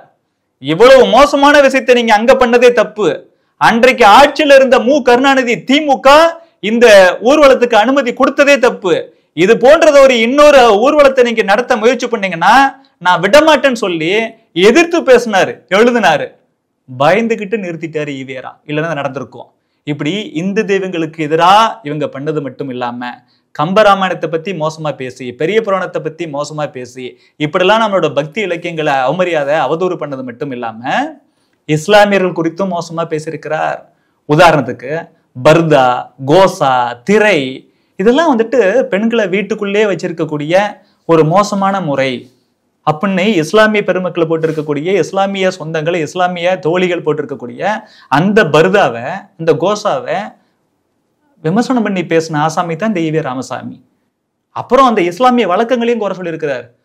ஒரு சில சமுதாயத்துல ஆண்கள் வந்துட்டு நிறைய பொண்டாட்டி கல்யாணம் பண்ணிக்கிறாங்க. ஆனா அந்த சமூகத்துல இருக்கக்கூடிய பெண்கள் மட்டும் ஒரு புருஷனை மட்டும் தான் கல்யாணம் பண்ணிக்கணுமா, இப்படிலாம் இருக்கு அப்படின்றாரு. அப்புறம் இஸ்லாமியர்கள் குறித்து இவர் சொல்றாரு, அவங்க பொண்ணுங்களெல்லாம் இவங்க பர்தா போட்டு மறைச்சிடுறாங்க, நம்ம பொண்ணுங்களை மட்டும் இவர் பாக்குறாரு. புத்தி எங்க போகுது பாருங்க. இவர் போய் பெரியாராம். நம்ம ஊர்ல பெரியவர்னு வயசாச்சுன்னு சொல்லுவோம், அவங்கலாம் கரெக்டா இருப்பாங்க. இவர் எப்படி பேசுறாரு பாருங்க. அதுவும் சொல்றாரு, இந்த முஸ்லீம்ல அவங்க எல்லாம் வந்துட்டு சிறுபான்மை சொல்லிட்டு எந்த ஒரு வேலையும் பார்க்காம எல்லாத்தையும் என்ஜாய் பண்றாங்க. நம்ம வீட்டு பெண்கள் எல்லாம் அவங்க வீட்டுல போயிட்டு வேலை பார்க்கறாங்க. யாரு நாட்டுல வந்துட்டு யாருக்கு உரிமை? நான் விமர்சனம் பண்ணி பேசும் பொழுது சிறுபான்மைக்கு உரிமை இல்லையான்னு கேட்கறாங்க. யாரு நாட்டுல யாருக்கு உரிமை அப்படிங்கிறாரு. அப்ப முஸ்லிம்களும் கிறிஸ்தவர்களும் இந்த நாட்டை சார்ந்தவர்களும் இல்லைன்னு சொல்றாரு ஈவே ராமசாமி. இப்படி இந்துவை பத்தியும் தப்பா பேசுறது, இஸ்லாமியர் குறித்தும் தப்பா பேசுறது, கிறிஸ்தவர் குறித்தும் தப்பா பேசுறது, இது ஒரு வேலையை வச்சிருந்தாரு. தான் தோன்றித்தனமா தற்குறித்தனமா எதனாலும் பேசுறது. காரணம், அண்ணல் அம்பேத்கர் போல இவர் மிகப்பெரிய படிப்பாளி கிடையாது. இவரே சொல்றாரு, நானே ஒரு 5 வருஷம் தான் ஸ்கூலுக்கு போனேன், அதுல கூட ஸ்கூல்ல நான் வம்பு தும்பு பண்ணதுதான் அதிகம், நான் பெருசா படிக்கலைங்காரு. அதனாலதான் இப்படி தற்குறித்தனமா இதை பேசுறது. அதனால எல்லா மத மக்களுமே இவரை வெறுத்து ஒதுக்கணும். ஆனா இப்ப இஸ்லாமியர்களுக்கும் கிறிஸ்தவர்களுக்கும் இந்த மாதிரி விஷயங்கள் தெரியாது. இப்ப நம்ம சீமான் சொன்னார்ல, இஸ்லாமியர்களும் கிறிஸ்தவர்களும் நமது எதிரிகள், நம்மில் கீழானவர்கள் அப்படின்னு இவர் சொல்லியிருக்கிறார். இஸ்லாமிய எல்லாம் படிச்சு வேலைக்கு போறதுல தானே நமக்கு வேலை இப்ப கிடைக்க மாட்டேங்குது அப்படின்னு இவர் சொல்லியிருக்காராம். எவ்வளவு கொடுமையான விஷயம். இப்ப இந்த திமுக குரூப் இருக்கு, இந்து மதத்துக்கு இந்து மக்களுக்கு எதிராக ஈவே ராமசாமி என்னென்னலாம் சொல்லியிருக்காரோ அதை மட்டும் தான் தொடர்ந்து பேசுவாங்க. இஸ்லாமியர்களுக்கும் கிறிஸ்தவர்களுக்கும் எதிராக என்ன பேசியிருக்காரோ, அவங்க 2 மதத்தையும் வந்துட்டு விமர்சனம் பண்ணி என்ன பேசியிருக்காரோ அதை பேசாதால நம்ம கிறிஸ்தவ இஸ்லாமிய சொந்தங்கள் என்ன நினைச்சுக்கிறாங்கன்னா, பெரியார் ராமனை பத்தி எதுவும் தப்பா பேசலன்னு நினைச்சுக்கிறாங்க. இந்த வரலாறுலாம் தெரியத்தான் அதுல உள்ள இளைஞர்கள் குறிப்பா வயசானவங்க ஏதோ அப்படியே அவங்களுக்கு புரியாது, சின்ன வயசுல வந்துட்டு என்ன கேள்விப்பட்டாங்களோ அதான் சரின்னு போயிட்டு இருப்பாங்க. இஸ்லாத்திலையும் கிறிஸ்தவத்திலையும் இருக்கக்கூடிய மான ரோசம் உள்ள இளைஞர்கள் எல்லாருமே ஈவேராவை வெறுத்து ஒதுக்குறாங்க. அதனால இவரு எந்த ஒரு 6 அறிவு உள்ள உண்மையான பகுத்தறிவு உள்ள எந்த ஒரு மனிதனும், இந்துவா இருக்கட்டும், முஸ்லீமா இருக்கட்டும், கிறிஸ்தவனா இருக்கட்டும், ஈவே ராமசாமியை ஏத்துக்கவே மாட்டான். அவர் கருத்து வந்துட்டு காலத்துக்கு ஒவ்வாதது, அவர் காலத்துக்கே ஒவ்வாதது. இந்த காலத்துக்கு அப்புறம் எப்படி ஒத்து வராது? எல்லாமே மோசமான குப்பைகள். அதெல்லாம் பெண் விடுதலைக்காக ஈவேரா என்னென்ன பங்காற்றிருக்காரு அப்படின்றத கொஞ்சம் சொல்ல முடியுமா? ஏன்னா இங்க தொடர்ச்சியா ஒரு வாதத்தை முன்வைக்கிறாங்க, பெண் விடுதலைக்காக தான் ஈவேரா மட்டும்தான் ஏதோ பங்காற்றி இருக்கிறதான்றத ஒரு கருத்தை முன்வைக்கிறாங்க. உண்மையாவே தமிழகத்துல பெண் விடுதலைக்காக பாடுபட்டவன் யாருன்னா மகாகவி பாரதியார், தேசிய கவி பாரதியார் தான். அவர் சொல்றாருங்க, நீங்க கருப்பு அப்படி சொன்னீங்கன்னா வெறும் பெண்களுக்கு மட்டும் கருப்புன்னு சொல்லாது, ஒரு பெண்ணு மட்டும்தான் கருப்போட இருக்கணும் அப்படின்னு பெண் சார்ந்தே நீ பேசாத. பெண்ணுக்கு கருப்பு முக்கியம், ஆணுக்கும் கருப்பு முக்கியம், ஆண் பெண் இருவருக்கும் கருப்பு முக்கியம்னு சொன்னவர். இது பகுத்தறிவு. கல்வி உரிமை 2 பேருக்கும் கொடுக்கணும்னாரு, வேலை வாய்ப்புல 2 பேருக்கும் சம உரிமை கொடுக்கணும், எந்த விஷயமா இருந்தாலும் 2 பேருக்கும் கொடுக்கணும்னு பாரதியார் சொல்றாரு. இப்படி பாசிட்டிவா நாகரிகமா உண்மையை சொல்றாரு. இவர் ஈவேரா என்ன தெரியுமா சொல்றாரு?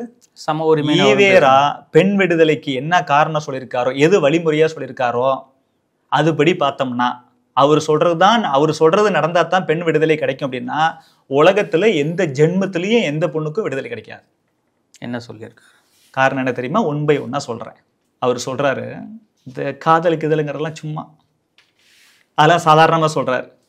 அப்படிலாம் ஒண்ணும் கிடையாது. அவர் எல்லாமே காமம் சார்ந்து மட்டுமே யோசிக்கிறார். இப்போ ஹோட்டல்ல போய் சாப்பிட்றோம், பல்வேறு வகையான பலகாரம் சாப்பிட்றோம், அந்த மாதிரி தான்டா. ஆண் பெண் கலவை பத்தி ஏற்கனவே சொல்லிட்டேன். இது நல்லது கெட்டது, பாவம் புண்ணியம், கடவுள் தண்டிச்சிருவான், மானம் கேணும், இப்படிலாம் எதுவுமே பார்க்க வேண்டாம், சமயோஜிதமா நடந்துக்க, இதுதான் சொல்ல வேண்டியது இருக்கு அப்படிலாம் சொன்னார்ல.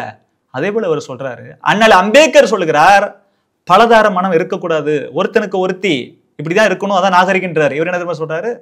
பலதார மனத்தை நாம் ஆதரிக்கிறோம், அந்த உரிமை பெண்ணுக்கும் இருக்க வேண்டும். ஆம்பளை ஒரு முட்டாள்தனம் பண்றானா, ஏய் நீ பண்றது தப்பு, அப்படி பண்ணாதாரான்னு சொல்றதுதான் பகுத்தறிவு. பொம்பளைய அவன் செய்யறது கரெக்டு, நீயும் அதே மாதிரி செய்யி. பித்துக்குழித்தனம் இல்லது? பித்துக்குழித்தனமா இல்லையா? இன்னொரு இடத்துல சொல்றாரு, சமூக சீர்திருத்தவாதிகள் இருக்கிறாங்க, அவங்க ஒரு ஆம்பளை 2 பொண்டாட்டி வச்சுக்கிறது என்னமோ பெரிய குடிமூழ்கி போகிறது மாதிரி அதை பத்தி பேசுறாங்க. அவங்க ஏன் இப்படி பேசுறான்னு நமக்கு புரியவே இல்லை. அதாவது ஒரு ஆம்பளை 2 பொண்டாட்டி கட்டிக்கிறது என்னடா தப்பு இதுல அப்படிங்கிற மாதிரி பேசுறாரு. எனக்கு என்னமோ இந்த கருத்து தான் மு கருணாநிதி அவர்களுக்கு ரொம்ப பிடிச்சு போச்சுன்னு நினைக்கிறேன். அதான் காரணமா இருக்கும். அதனால தாங்க 1949 ஈவே ராமசாமி அவர்கள் தன்னோட 70வது வயசுல தன்னோட 40 வயசு சின்ன பொண்ணான மணியம்மைய, உண்மையான பேரு அரசியல் மணி அந்த அம்மையாருக்கு, அரசியல் மணினா நிறைய பேருக்கு தெரியாது, மணியம்மை அப்படின்ட்டானோ, அதுவும் மணியம்மையாருன்ட்டாங்க. அந்த மணியம்மைய தன்னோட வளர்ப்பு மகளையே கல்யாணம் பண்ணிக்கிட்டார். கல்யாணம் பண்ணதை காரணமா காமிச்சு திமுக அண்ணாதுரை முதற்கொண்டு எல்லா தலைவர்களும் வெளில வந்து திமுக ஆரம்பிக்கிறாங்க. ஏன் அவங்க வெளில வர்றாங்க? இவருக்கு 70 வயசாயிடுச்சு, இவரு கூட நம்ம பல வருஷமா இருக்கிறோம், இவரு காலம் முடிஞ்சு போச்சுன்னா திகாவுக்கு, திராவிடர் கழகத்துக்கு எக்கச்சக்கமா பணம் இருக்கு, மக்கள்கிட்ட நிறைய காசு வாங்காரு ஈவேரா, சாதாரண ஆளு கிடையாதுங்க. இப்ப நீங்க பெரியார் தியேட்டர் இருக்குல்ல, அதை கட்டுறதுக்கே அறிக்கை கொடுத்தாரு. துரைமுருகன் ஒரு கருத்தை பதிவு பண்ணியிருக்காரு, ஈவேரா மட்டும் மணியம்மையை கல்யாணம் பண்ணாம இருந்தா இன்னைக்கு திமுகன்ற கட்சியே உருவாயிருக்காது. கண்டிப்பா அவர் எல்லாத்துலயும் தப்பு பண்ணாரு, இதுலயும் தப்பு பண்ணி திமுகங்கிற தவறான, அதாவது ஈவேரா மணியம்மையை கல்யாணம் பண்ணி அவருக்கு குழந்தை இல்லை, ஆனா அந்த திகாக்களுக்கும் திமுகன்னு ஒரு குழந்தைய பத்திருச்சு. இது ஒரு மோசமான குழந்தை, இது ஒரு ஊதாரி புள்ள, ஊரை கெடுக்கிற புள்ள, தமிழ்நாட்டை கெடுக்கிற புள்ள. இவங்க ஏன் வெளில வந்தாங்க அப்படின்னா, என்னடா அவர் செத்து போயிட்டாருன்னா அவர் காலகட்டத்துக்கு அப்புறம் இந்த திக இயக்கத்தை நம்ம கைப்பற்றிடலாம், நமக்கு நிறைய கிடைக்கும் அப்படின்னு நினைச்சாங்க.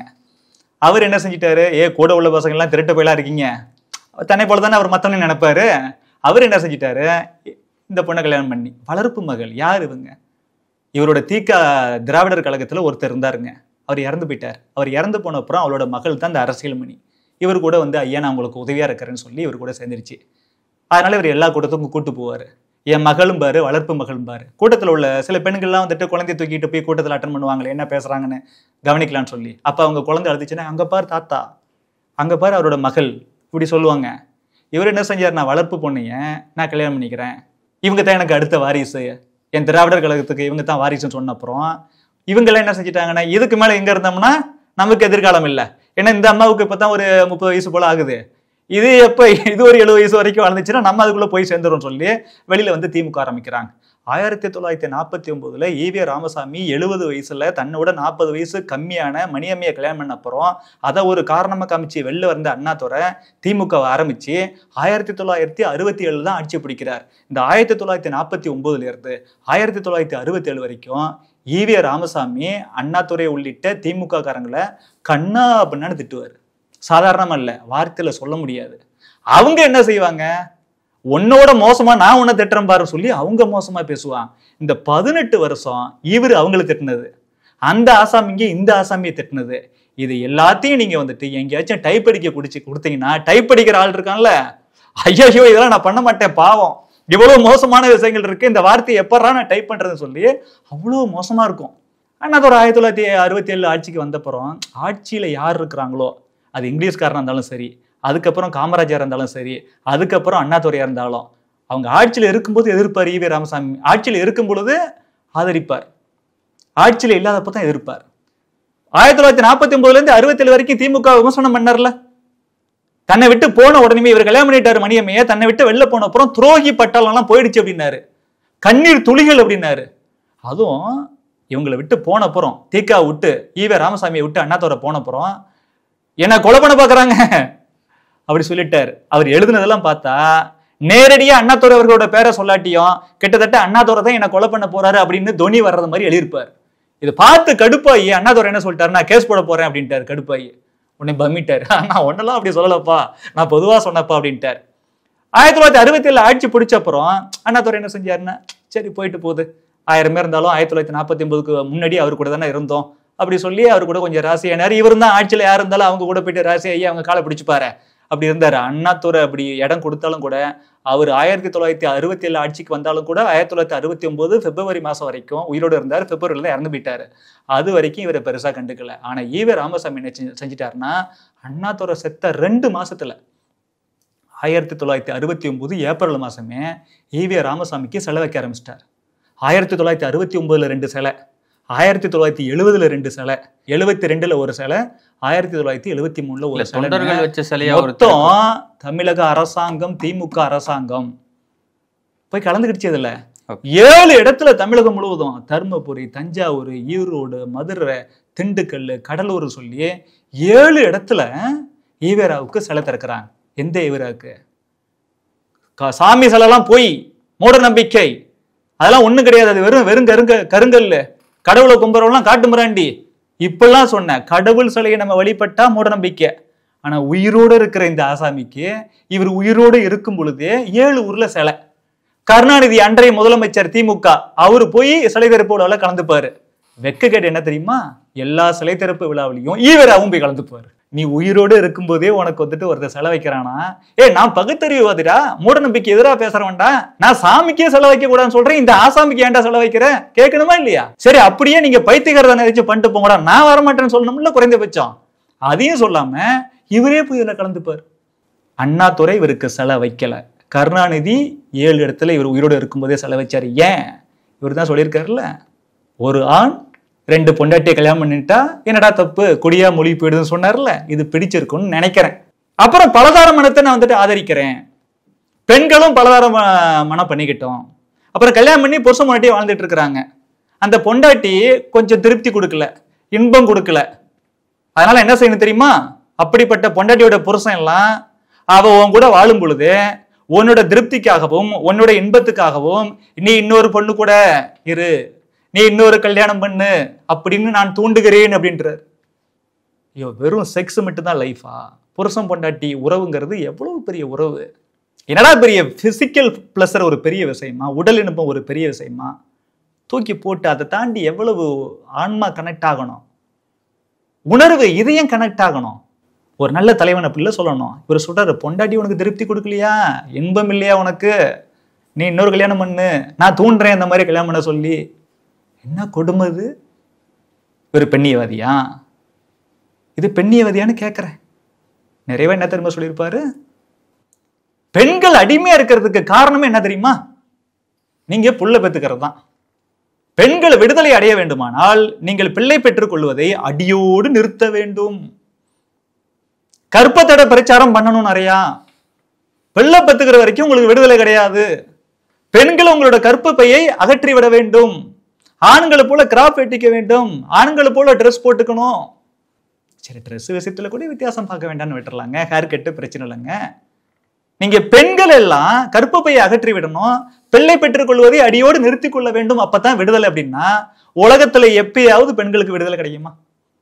ஆணுக்கு சமமா பெண்களுக்கும் கல்வி, ஆணுக்கு சமமா பெண்களுக்கும் வந்துட்டு வேலை வாய்ப்பு, ஆணுக்கு சமமா பெண்களுக்கும் ஊதியம், ஆணுக்கு சமமா பெண்ணுக்கும் எல்லா விஷயத்திலையும் உரிமை அப்படின்னு சொன்னா அது சமத்துவம், அது பகுத்தறிவு, அது சீர்திருத்தம். இதைத்தான் பாரதியார் செஞ்சார், இதைத்தான் மற்ற தமிழ் அறிஞர்கள் செஞ்சாங்க, தேசியவாதிகள் செஞ்சாங்க, சீர்திருத்தவாதிகள் செஞ்சாங்க. இவரு பகுத்தறிவுன்னு பகுத்தறிவுலாம் வேண்டானுங்க, சாதாரணமா ஒரு காமன் சென்ஸ் உள்ள எவனாச்சும் ஒரு மனுஷன் பெண்கள்லாம் பிள்ளை பெத்துக்கிறத நிறுத்திக்கிங்கன்னு சொல்லுவானா? இது நடக்குமான்னு யோசிக்கணும்ல. முதல்ல ஒவ்வொரு பெண்ணும் தாய்மை அடைகிறத அவ்வளவு பெருசா நினைக்கிறாளா இல்லையா? உலகம் முழுவதும், உலகம் முழுவதும், நான் தமிழகத்தில் மட்டும் சொல்ல, பாரத நாட்டில் மட்டும் சொல்லல. ஆனா இவர் வந்துட்டு பிள்ளை பெற்றுக் கொள்வதை அடியோடு நிறுத்திக் கொள்ள வேண்டும், அப்போதுதான் பெண்களுக்கு விடுதலை கிடைக்கும் என்று சொல்கிறார் என்றால் இவர் பகுத்தறிவுவாதியா? இது பெண்கள் விடுதலைக்கு ஒரு வழிமுறையான்னு கேட்கிறேன். அதுல உள்ளது நீங்க போய் பாத்தீங்கன்னா ரொம்ப கஷ்டமா இருக்கும். சொல்றாரு, மனிதன் இருக்கிற வரைக்கும் அனுபவிக்கணும், திருப்திக்கும் இன்பத்துக்கும் முக்கியத்துவம் கொடுக்கணும், என்ஜாய்மெண்ட் ஆஃப் லைஃப்னு சொல்லிட்டு திருப்திக்கும் இன்பத்துக்கும் முக்கியத்துவம் கொடுக்கணும். அந்த திருப்திக்கும் இன்பத்துக்கும் ஆணுக்கு பொண்ணும் பொண்ணுக்கு ஆணும் ஒரு முக்கிய சாதனமா இருக்கிறாங்க. இருக்கிற வரைக்கும் அனுபவிக்கணுமா, திருப்தியும் இன்பமும் முக்கியமா. அதனால தான் நான் என்ன நினைக்கிறேன், ஏற்கனவே ஒரு பொண்டாட்டி கல்யாணம் பண்றதுக்கு முன்னாடி விலைமார்கள் கூடவே கூத்தடிச்சார், அப்புறம் கல்யாணம் பண்ணார், கல்யாணம் பண்ண அப்புறமும் விலைமார்கள் கூடவே ஃப்ரெண்ட்ஸ் எல்லாம் கூட்டு போய் கூத்தடிச்சார், அதுக்கப்புறம் மைசூர் வரைக்கும் போயிட்டு ஒரு நாட்டியக்காரி கூட போனார், இப்படி பல தகுடு திட்டம் பண்ணார். ஜெர்மனியில போயிட்டு நியூடு சொசைட்டிஸ்ன்னு இருக்கு, நிர்வாண குழுக்கள்லாம் இருக்கு, அங்க போனா ஆண் பெண் எல்லாம் நிர்வாணமா இருப்பாங்க, அதை போய் பார்த்துட்டு வந்திருக்காரு. ஜெர்மனிக்கு எதுக்கே போனேன், இப்படி எல்லா வேலையும் பண்ணிவிட்டோம். 70 வயசுல போய் கல்யாணம் பண்ணியிருக்காருன்னா, இப்படி இவரோட சிந்தனை எல்லாமே பார்த்தோம்னா பெண்கள் கொஞ்சம் கூட ஏத்துக்க முடியாத அளவுக்கு தான் இருக்கு. எந்த ஒரு பொண்ணாச்சும் ஏத்துப்பாங்களா? ஒரு பொண்ணு, நான் என் புருஷனை கல்யாணம் பண்ணிட்டேன், எனக்கு உடம்பு கொஞ்சம் சரியில்லை, அதனால நான் இருக்கும்போது என் புருஷன் இன்னொரு பொண்டாட்டி தேடி போகலாம் அப்படிங்கிறத ஏத்துப்பாளா?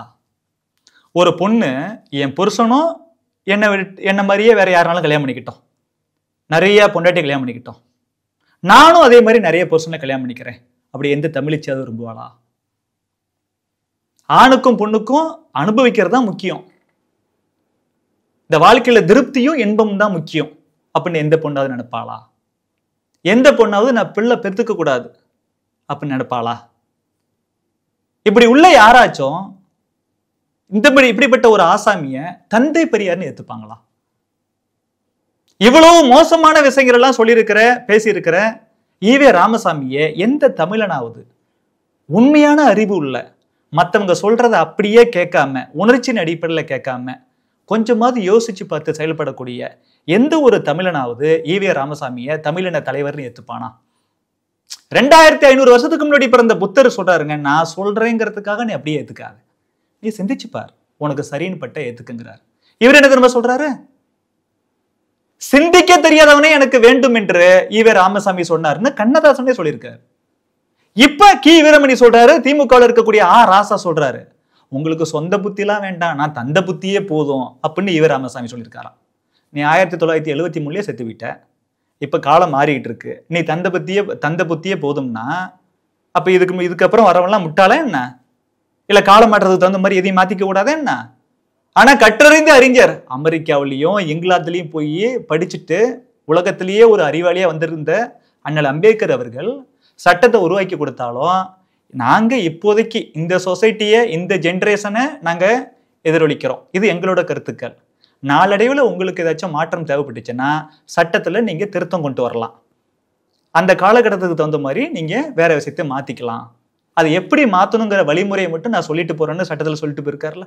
உதாரணத்துக்கு அவர் காலகட்டத்தில் சைபர் கிரைம் கிடையாது, இன்னைக்கு சைபர் கிரைம் வந்திருக்கு, அப்ப நமக்கு சட்டத்துல திருத்தம் கொண்டு வந்தா தானே பண்ண முடியும்.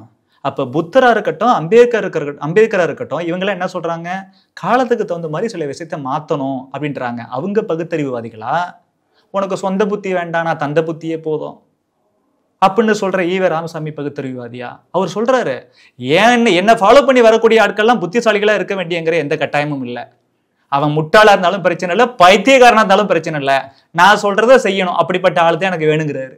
ராஜாஜி கூட அடிக்கடிக்கு ஒரு மேடை பதிவு பண்ணுவாரு, நாயும் ஒண்ணுதான் நீயும் ஒண்ணுதான் அப்படின்ற மாதிரி. தலைவர் கொஞ்சம் எதுவுமே உள்ள இருக்கிறத அப்படியே சொல்லுவாரு, போல்டா சொல்லுவாரு, நாங்க கொஞ்சம் அப்போ சில விஷயத்தை தயங்கி சொல்லுவோம், அவ்வளவுதான் வித்தியாசம். இவர் அவ்வளவு மோசமான ஆளுங்க. ஆங்கிலேய அடிவரடியா இருந்திருக்காரு. நம்ம நாட்டோட சுதந்திரமே வேண்டாங்கிறாருங்க. தீர்மானமே போட்டார் 1947 தலைவர் கச்சிராஜ் அவர்கள். அதை பத்தி அடிக்கடி பேசுவாங்க.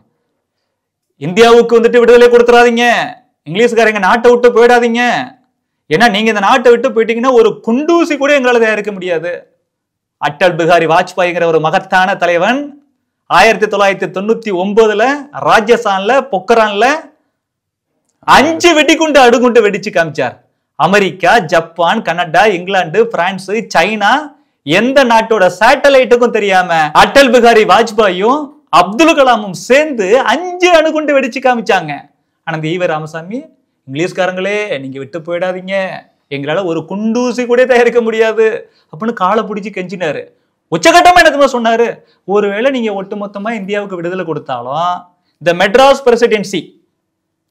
பிரசிடென்சினா மதராஸ் மாகாணம் பிரசிடென்சி காலேஜ்னு ஒன்று இருக்குல்ல சென்னையில, பீச்சுக்கு ஆப்போசிட்ல, இந்த பிரசிடென்சின்னு பேர் வர்றதுக்கு அதான் காரணம். மெட்ராஸ் பிரசிடென்சின்னு அன்னைக்கு பேர். தமிழ்நாடு, ஆந்திரா, கன்னடா, கேரளா, கனடானா கர்நாடகம், இந்த 4 ஸ்டேட்டும் சேர்ந்து அன்னைக்கு மதராஸ் மாகாணம் மெட்ராஸ் பிரசிடென்சின்னு பேரு. இந்த மெட்ராஸ் ராஜதானிக்கு மட்டுமாவது நீங்க விடுதலை கொடுத்துடக்கூடாது, லண்டன்ல இருந்துகிட்டாவது நீங்க தான் இதை ஆளணும். யாரு? ஈவே ராமசாமி. எவ்வளவு மோசமான குணம் இவருக்கு தான். சுயமரியாதையா? என்ன சுயமரியாதை இந்த ஆசாமிக்கு? ஒரு வெளிநாட்டுக்காரன் போய் நம்மளால ஆள்றதா என்ன? நம்மக்குள்ளங்க எவ்வளவு பிரச்சனை இருந்தாலும் பாரதியார் சொல்றாருல, 1000 உண்டிங்கு ஜாதி எனில் அந்நியர் வந்து புகழ் என்ன நீதி. நாங்க எப்படி இருப்போம்டா, நாங்க எங்களுக்குள்ள சண்டை போட்டுக்கிட்டாலும் நாங்க ஒரு தாய் மக்கள், பாரத தாய் பாச குழந்தைகள், நாங்க அண்ணன் தம்பி சண்டை போட்டுக்கிறோம், எங்க அப்புறமா நாங்க வந்துட்டு தேர்வுக்கு வரோம், நீ முதல்ல நாட்டை விட்டு வெளில போடா. அப்படிதான் இருக்கணும் தலைவன்னா, அப்படிதான் இருக்கணும் பகுத்தறிவுவாதின்னா, மானமுள்ள தமிழனா அப்படிதான் இருக்கணும். பாவுசி, தேவர், ராஜாஜி, காமராஜர், கக்கன் போன்ற எல்லா தலைவனும் அப்படிதான் இருந்தான். இந்த ஆசாமி மட்டும் தான் நீ இங்கே இருக்கணும், அங்க போயிட்டா கூட நீ தான் ஆளணும். எவ்வளவு அடிமை புத்தி. நீங்க இடையில பேசும்போது ஒரு கருத்தை வந்து முன் வச்சிங்க. முத்துராமலிங்க தேவர் போன்ற தலைவர்கள்லாம் வந்து நாட்டுக்கு வந்து தன்னுடைய சொத்துக்களை அர்ப்பணிச்சாங்க. அப்படி ஈவேரா அவர்கள் என்ன செஞ்சார் அப்படின்ற ஒரு கேள்வி எழுதில்ல. ஈவே ராமசாமி மக்கள்கிட்ட இருந்து நிறைய வாங்கிக்கிட்டாரு. எங்க போறாரோ அங்கெல்லாம் எடைக்கு எடை ஏதாச்சும் அவருக்கு கொடுப்பாங்க. ஒரு இடத்துல போயிருக்கு, இந்த சாணியில ராட்டி செய்வாங்கல்ல, எடைக்கு எடை அதை அனுப்பி விட்டாங்களாம். ஒரு வண்டி ஃபுல்லா அதை அனுப்பி விட்டாங்களாம். அதை கூட வாங்கிட்டு வந்துட்டாராம். இங்க இந்த பெரியார் திடல் இருக்குல்ல, அதுக்கு கூட ஒரு மக்கள்கிட்ட ஒரு கோரிக்கை விட்டார். 50,000 ரூபாய் பணம் தேவைப்படுது அப்படின்னு மக்கள்கிட்ட. இவர் இல்லாத சொத்தா ஒவ்வொரு டைமும் மக்கள்கிட்ட தான் வாங்குவாரு. அப்ப மக்கள்கிட்ட 50,000 கேட்டாரு. 1.5 லட்சமா வந்திருக்குது. பாவம் மக்கள், விவரம் தெரியாத மக்கள் இவர் நல்லவர் நினைச்சிட்டு அனுப்பிட்டாங்க.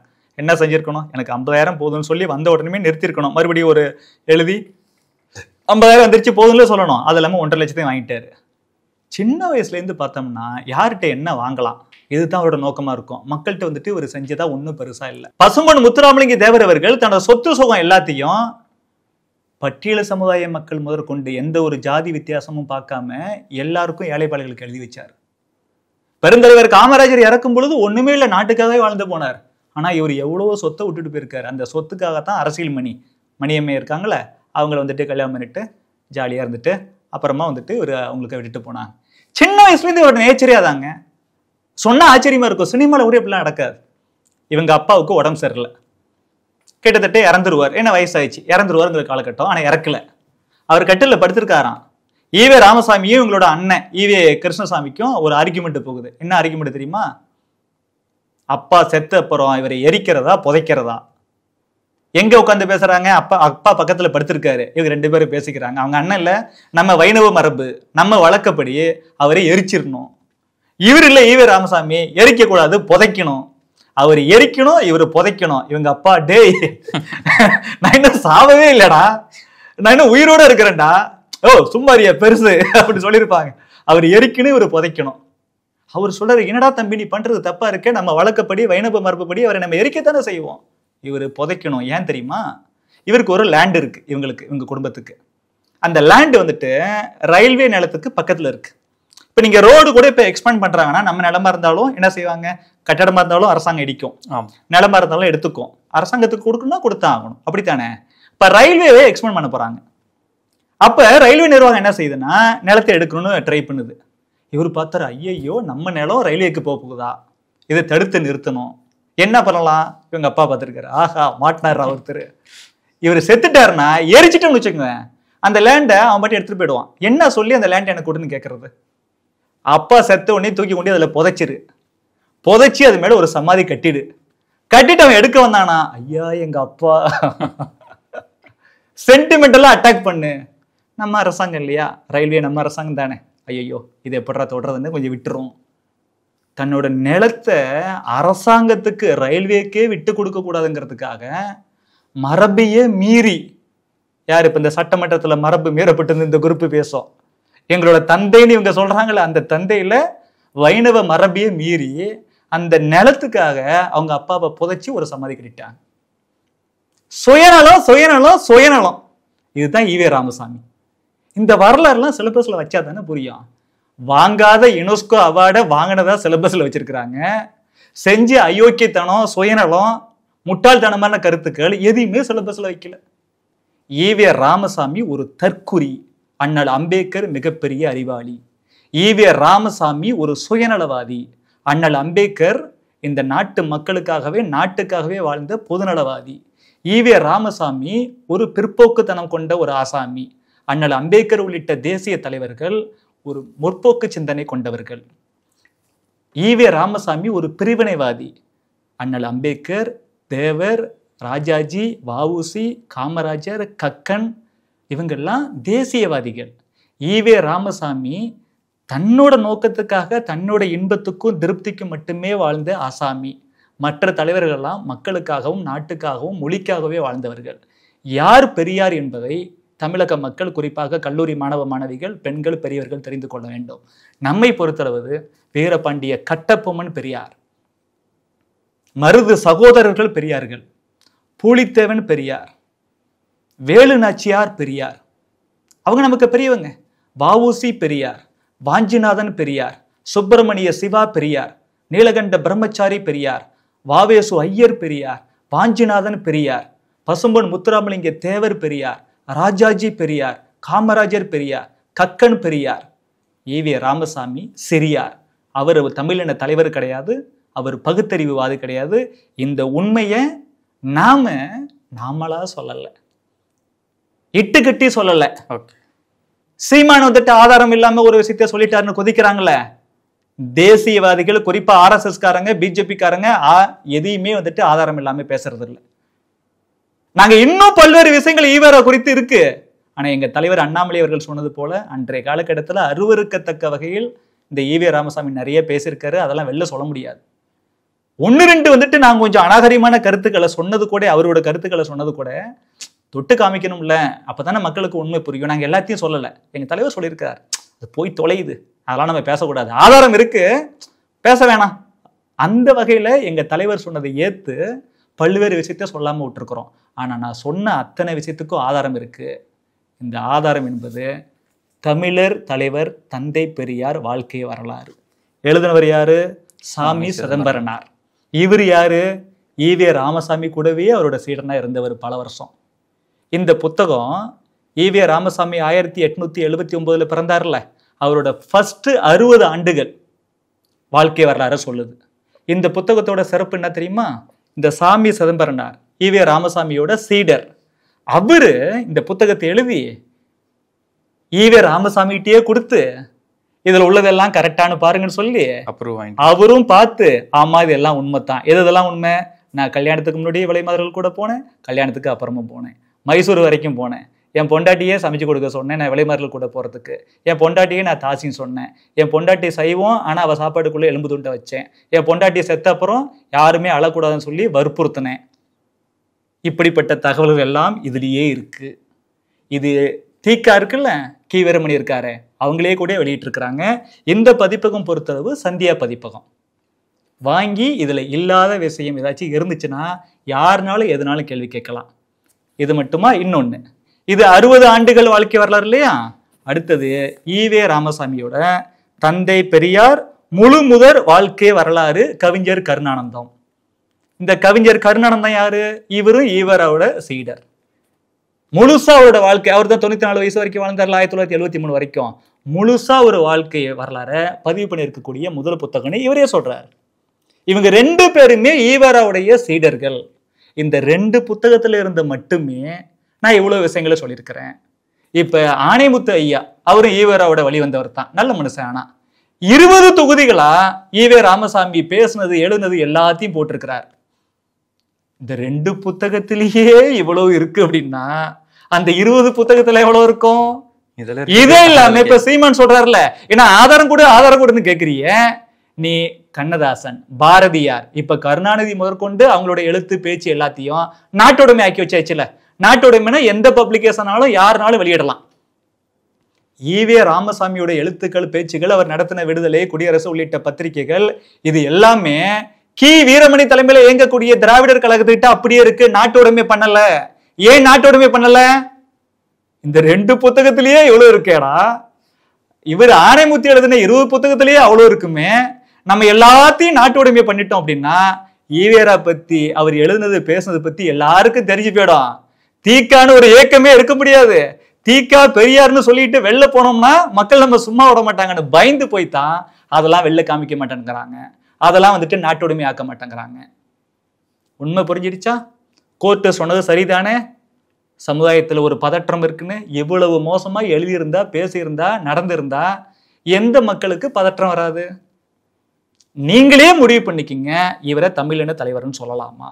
நீங்களே முடிவு பண்ணிக்கிங்க இவரை தந்தை பெரியாருன்னு சொல்லலாமா? நீங்களே முடிவு பண்ணிக்கிங்க இவரை பகுத்தறிவுவாதின்னு சொல்லலாமா? நீங்களே முடிவு பண்ணிக்கிங்க இவர் பெண்கள் விடுதலைக்காக பாடுபட்டவர்னு சொல்லலாமா? நீங்களே முடிவு பண்ணிக்கிங்க இவர் சமூக நீதிக்காக பாடுபட்டவர்னு சொல்லலாமா? இஸ்லாமியர்களே நீங்க முடிவு பண்ணிக்கிங்க உங்களை பத்தி எவ்வளவு மோசமா பேசியிருக்காரு, அதை நீங்க ஏத்துக்கலாமா? கிறிஸ்தவர்களே நீங்க முடிவு பண்ணிக்கிங்க உங்களை பத்தி எவ்வளவு மோசமா பேசியிருக்காரு, நீங்க ஏத்துக்கலாமா? பட்டியல் சமுதாயம், நம்ம எஸ்சி மக்கள் இருக்கீங்களே, சகோதர சகோதரிகளே, நீங்களே முடிவு பண்ணிக்கிங்க இவரை ஏத்துக்கலாமா?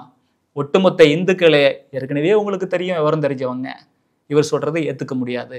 பெரியாரை பத்தி இந்த திமுக ஸ்கூல் சிலபஸ் வெளியில வரக்கூடிய 1-2 புத்தகங்கள்ல நல்ல விஷயமா ஒரு சொல்லாத விஷயத்தெல்லாம் நல்ல விஷயமா அப்படி சொன்னார் இப்படி சொன்னார், அவர் தான் நமக்கு எல்லாம் சொல்லி கொடுத்தாருன்னு சொல்லி இந்த திமுக கும்பல் பொய் சொல்லிக்கிட்டு இருக்கு.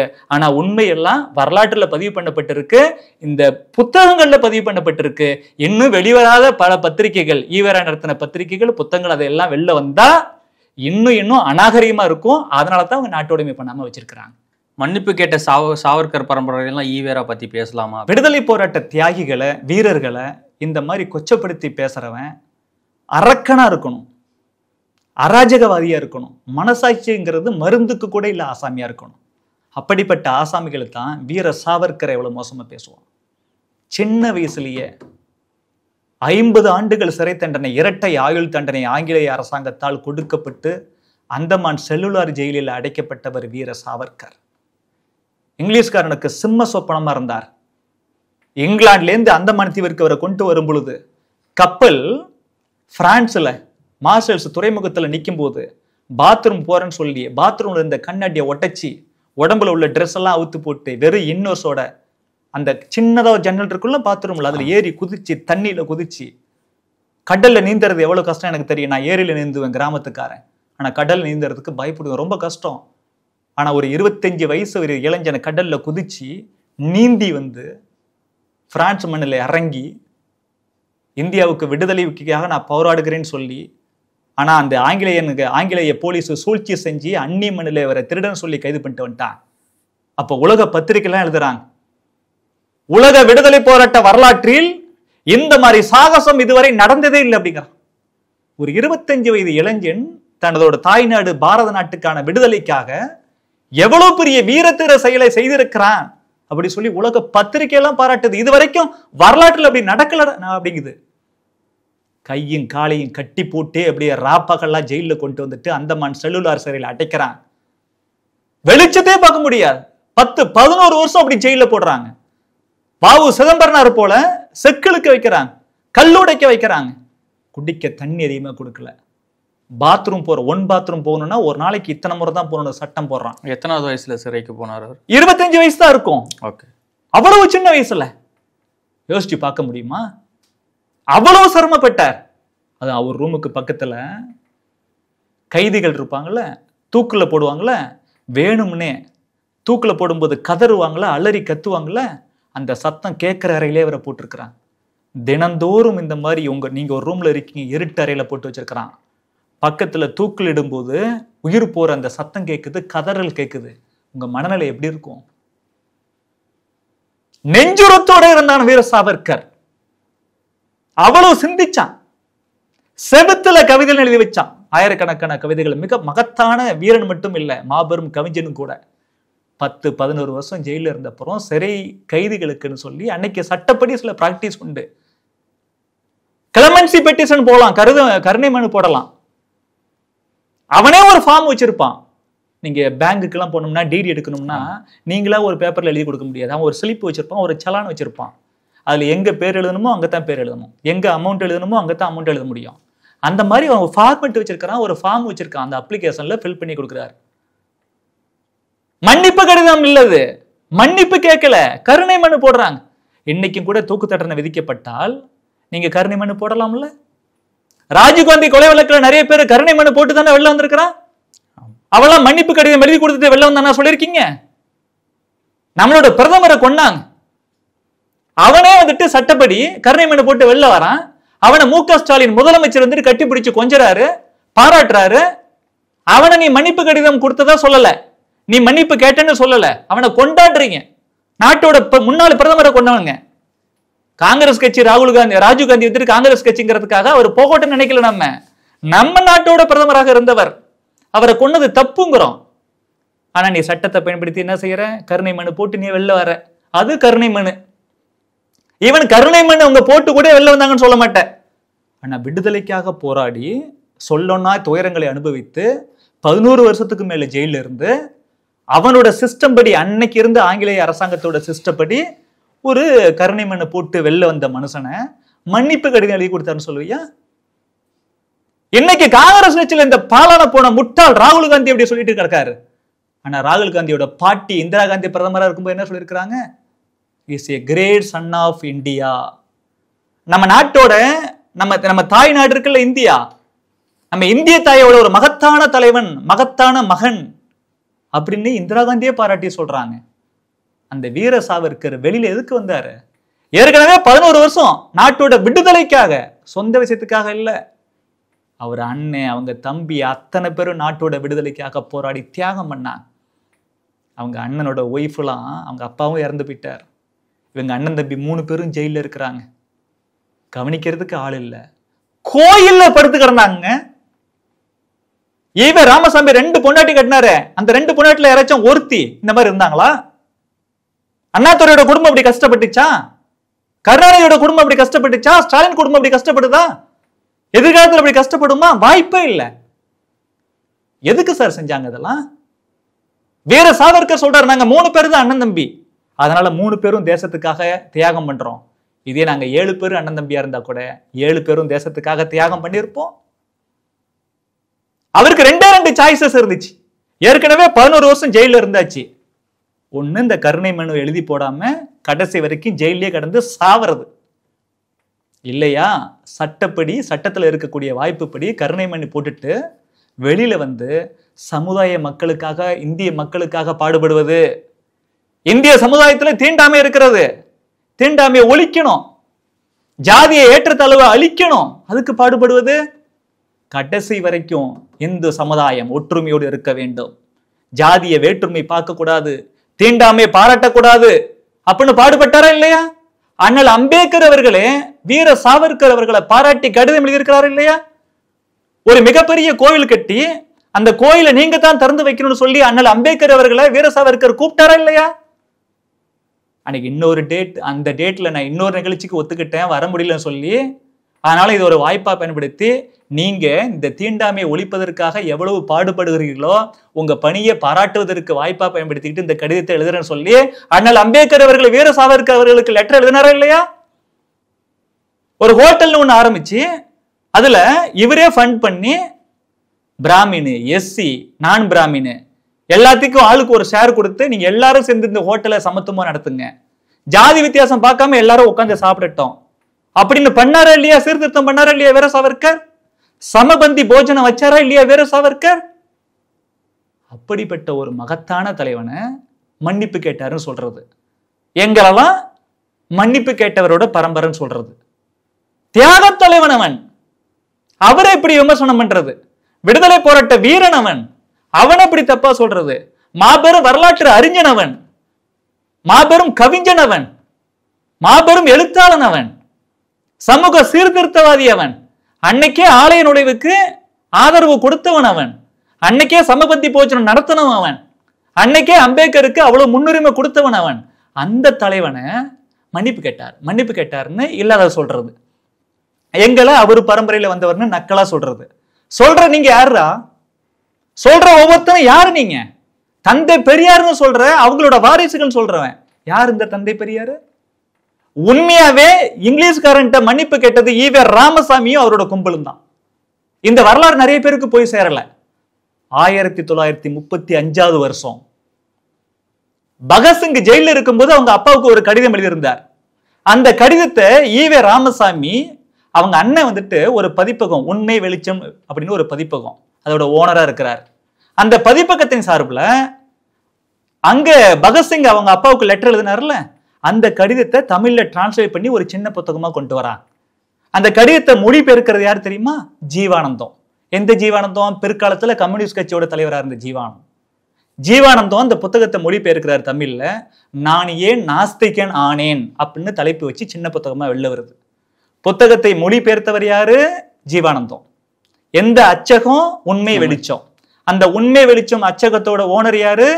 ஈவே கிருஷ்ணசாமி. யார் அந்த ஈவே கிருஷ்ணசாமி? ஈவே ராமசாமியோட அண்ணன். இங்கிலீஷ்காரங்க என்ன செஞ்சிட்டாங்கன்னா, பகத்சிங் வந்துட்டு விடுதலை போராட்ட வீரர், அவரோட புத்தகத்தை இங்க ஒருத்தன் டிரான்ஸ்லேட் பண்ணி போட்டிருக்கிறான்னா, அவரு இங்கிலீஷ் அரசாங்கத்துக்கு எதிரானவர், நம்மளை நாட்டை விட்டு அடிச்சு விரட்டணும்னு புரட்சிகர வழியில போராடக்கூடிய புரட்சியாளன் பகத்சிங். அவரோட லெட்டரை ஒருத்தன் டிரான்ஸ்லேட் பண்ணி இங்க புத்தகமா போடுறான்னா, இவனும் நமக்கு எதிரான ஆளு போல இல்லைன்னு ஈவேர கும்பலை தப்பா நினைச்சுக்கிட்டு, நீங்க ராஜத்வேஷத்துல ஈடுபட்டு இருக்கீங்க, ஆங்கிலேய அரசாங்கத்துக்கு எதிராக நீங்க ஈடுபட்டு இருக்கீங்க அப்படி சொல்லி வழக்கு போடுறாங்க. யாரு மேல? ஈவே ராமசாமியோட அண்ணன் ஈவே கிருஷ்ணசாமி அந்த புத்தகத்தை மொழிபெயர்த்த பின்னாட்களில் கம்யூனிஸ்ட் கட்சியில இருந்த ஜீவானந்தம். வழக்கு போட்ட உடனேயுமே, ஜெயில இவங்களை போட்ட உடனேயுமே ஈவே ராமசாமி என்ன தெரியுமா சொன்னாரு? சட்டப்படி நம்ம சந்திப்போம் அப்படின்னு சொல்லியிருக்கணும். நீ வேற என்ன இருந்தா, பகுத்தறிவாதியா இருந்தா, மன்னிப்பு கடிதம் எழுதி கொடுத்துட்டு வெளில வந்துருக்கடா. மன்னிப்பு கடிதம் என்ன தெரியுமா? ஐயா, நாங்க உங்களுக்கு எதிரான ஆள்லாம் கிடையாது, நான் உங்களுக்கு ஆதரவான ஆட்கள் தான், நீங்க ஏதோ தப்பா புரிஞ்சுக்கிட்டீங்க. அதுல இங்கிலீஷ் கவர்மெண்ட்டுக்கு எதிராக, ஆங்கிலேயர்களுக்கு எதிராக அந்த புத்தகத்துல எதுவுமே கிடையாது. ஒருவேளை அப்படி இருக்கிறதா நீங்க நினைச்சுக்கிட்டீங்கன்னா நாங்க மன்னிச்சுக்கிறோம். லெட்டர் எழுதி கொடுத்துட்டு வாங்கடான்னு சொன்னவர் ஈவே ராமசாமி, இந்த சோ கால்டு பெரியார். இவர் சொன்னதை கேட்டு இவங்க அண்ணனும் ஜீவானந்தமும் மன்னிப்பு கடிதம் கொடுத்துட்டு வெளில வந்தாங்க. மன்னிப்பு கடிதம் கொடுத்துட்டு வெளில வந்துட்டாங்களே, விமர்சனம் வருது. அப்ப ஈவே ராமசாமி என்ன தெரியுமா சொல்றாரு? அவங்க மன்னிப்பு கடிதம் எழுதி கொடுத்தா வெளில வந்தாங்க. அவங்க மன்னிப்பு கடிதம் எழுதி கொடுத்துட்டு வெளில வந்ததுக்கு காரணம் அவங்க மட்டும் இல்ல, நானும் தான். இதுக்கு பெருவாரியான காரணம் என்னையே சார்ந்தது. இந்த மன்னிப்பு கடிதம் என்பது இந்த விஷயத்துக்காக மட்டும் இல்ல. ஏற்கனவே அவர் சொல்றாரு, இதெல்லாம் ஏற்கனவே நான் ரஷ்யாவோட உளவாளி, ரஷ்யா கூட சேர்ந்துக்கிட்டு ஆங்கிலேய அரசாங்கத்தை இங்கேருந்து தூக்கி எறியறதுக்காக நான் போராடுறதா ஆங்கிலேய அரசாங்கம் நினைச்சுக்கிடுச்சு. அதனால நான் சுயமரியாதை இயக்கணும் ஒரு கட்சி வச்சிருக்கிறல, ஒரு இயக்கம் வச்சிருக்கிறல, அதை தடை பண்ண போறதா ஒரு பேச்சு வருது. நான் அப்பவே அவங்கள போய் பார்த்து, ஐயா நான் ரஷ்யா எல்லாம் கிடையாது, அவங்க கூட சேர்ந்துட்டு உங்க ஆட்சியை வந்துட்டு தூக்கி எறியறதெல்லாம் என் நோக்கம் இல்லை, தப்பா நினைச்சுக்காதீங்க, எங்க சுயமரியாதை இயக்கத்தை வந்துட்டு நீங்க தடை பண்ணிடாதீங்க, என்னை தூக்கி உள்ள போட்டுறாதீங்கன்னு அப்பவே நான் அவங்கள்ட்ட போயிட்டு ஒரு சமரசம் பண்ணிக்கிட்டேன், மன்னிப்பு கேட்டேன் அப்படிங்கிறத இன்டைரக்டா சொல்றாரு, சமரசம் பண்ணிக்கிட்டேன்னு. இப்போ ஏற்கனவே ஆங்கிலேய அரசாங்கத்து கூட சமரசம் பண்ணிக்கிட்டு மன்னிப்பு கேட்டு வெளில வந்தவர் ஈவே ராமசாமி. அதே போல இந்த புத்தகத்தை டிரான்ஸ்லேட் பண்ணி போட்ட விஷயத்திலையும் அவங்க அண்ணனையும் ஜீவானந்தத்தையும் மன்னிப்பு கேட்டுட்டு வெளில வா அப்படின்னு சொன்னது இவரு. அந்த மன்னிப்பை நான் தான் கேட்க சொன்னேன், அதுல முதல் காரணம் அதுக்கு நான் தான், பெருவாரியான காரணம் நான் தான் சொன்னது இவர். இப்ப இங்கிலீஷ்காரன் மன்னிப்பு கேட்டது ஈவேராவும் அவர் கும்பலும் தான். வீர சாவர்கர் மன்னிப்பு கேட்கல, அவரு சட்டத்தின்படி கருணை மனு இருக்குல்ல, அதை பயன்படுத்தி 11 வருஷம் ஜெயில இருந்தப்புறம் வெளில வரார்.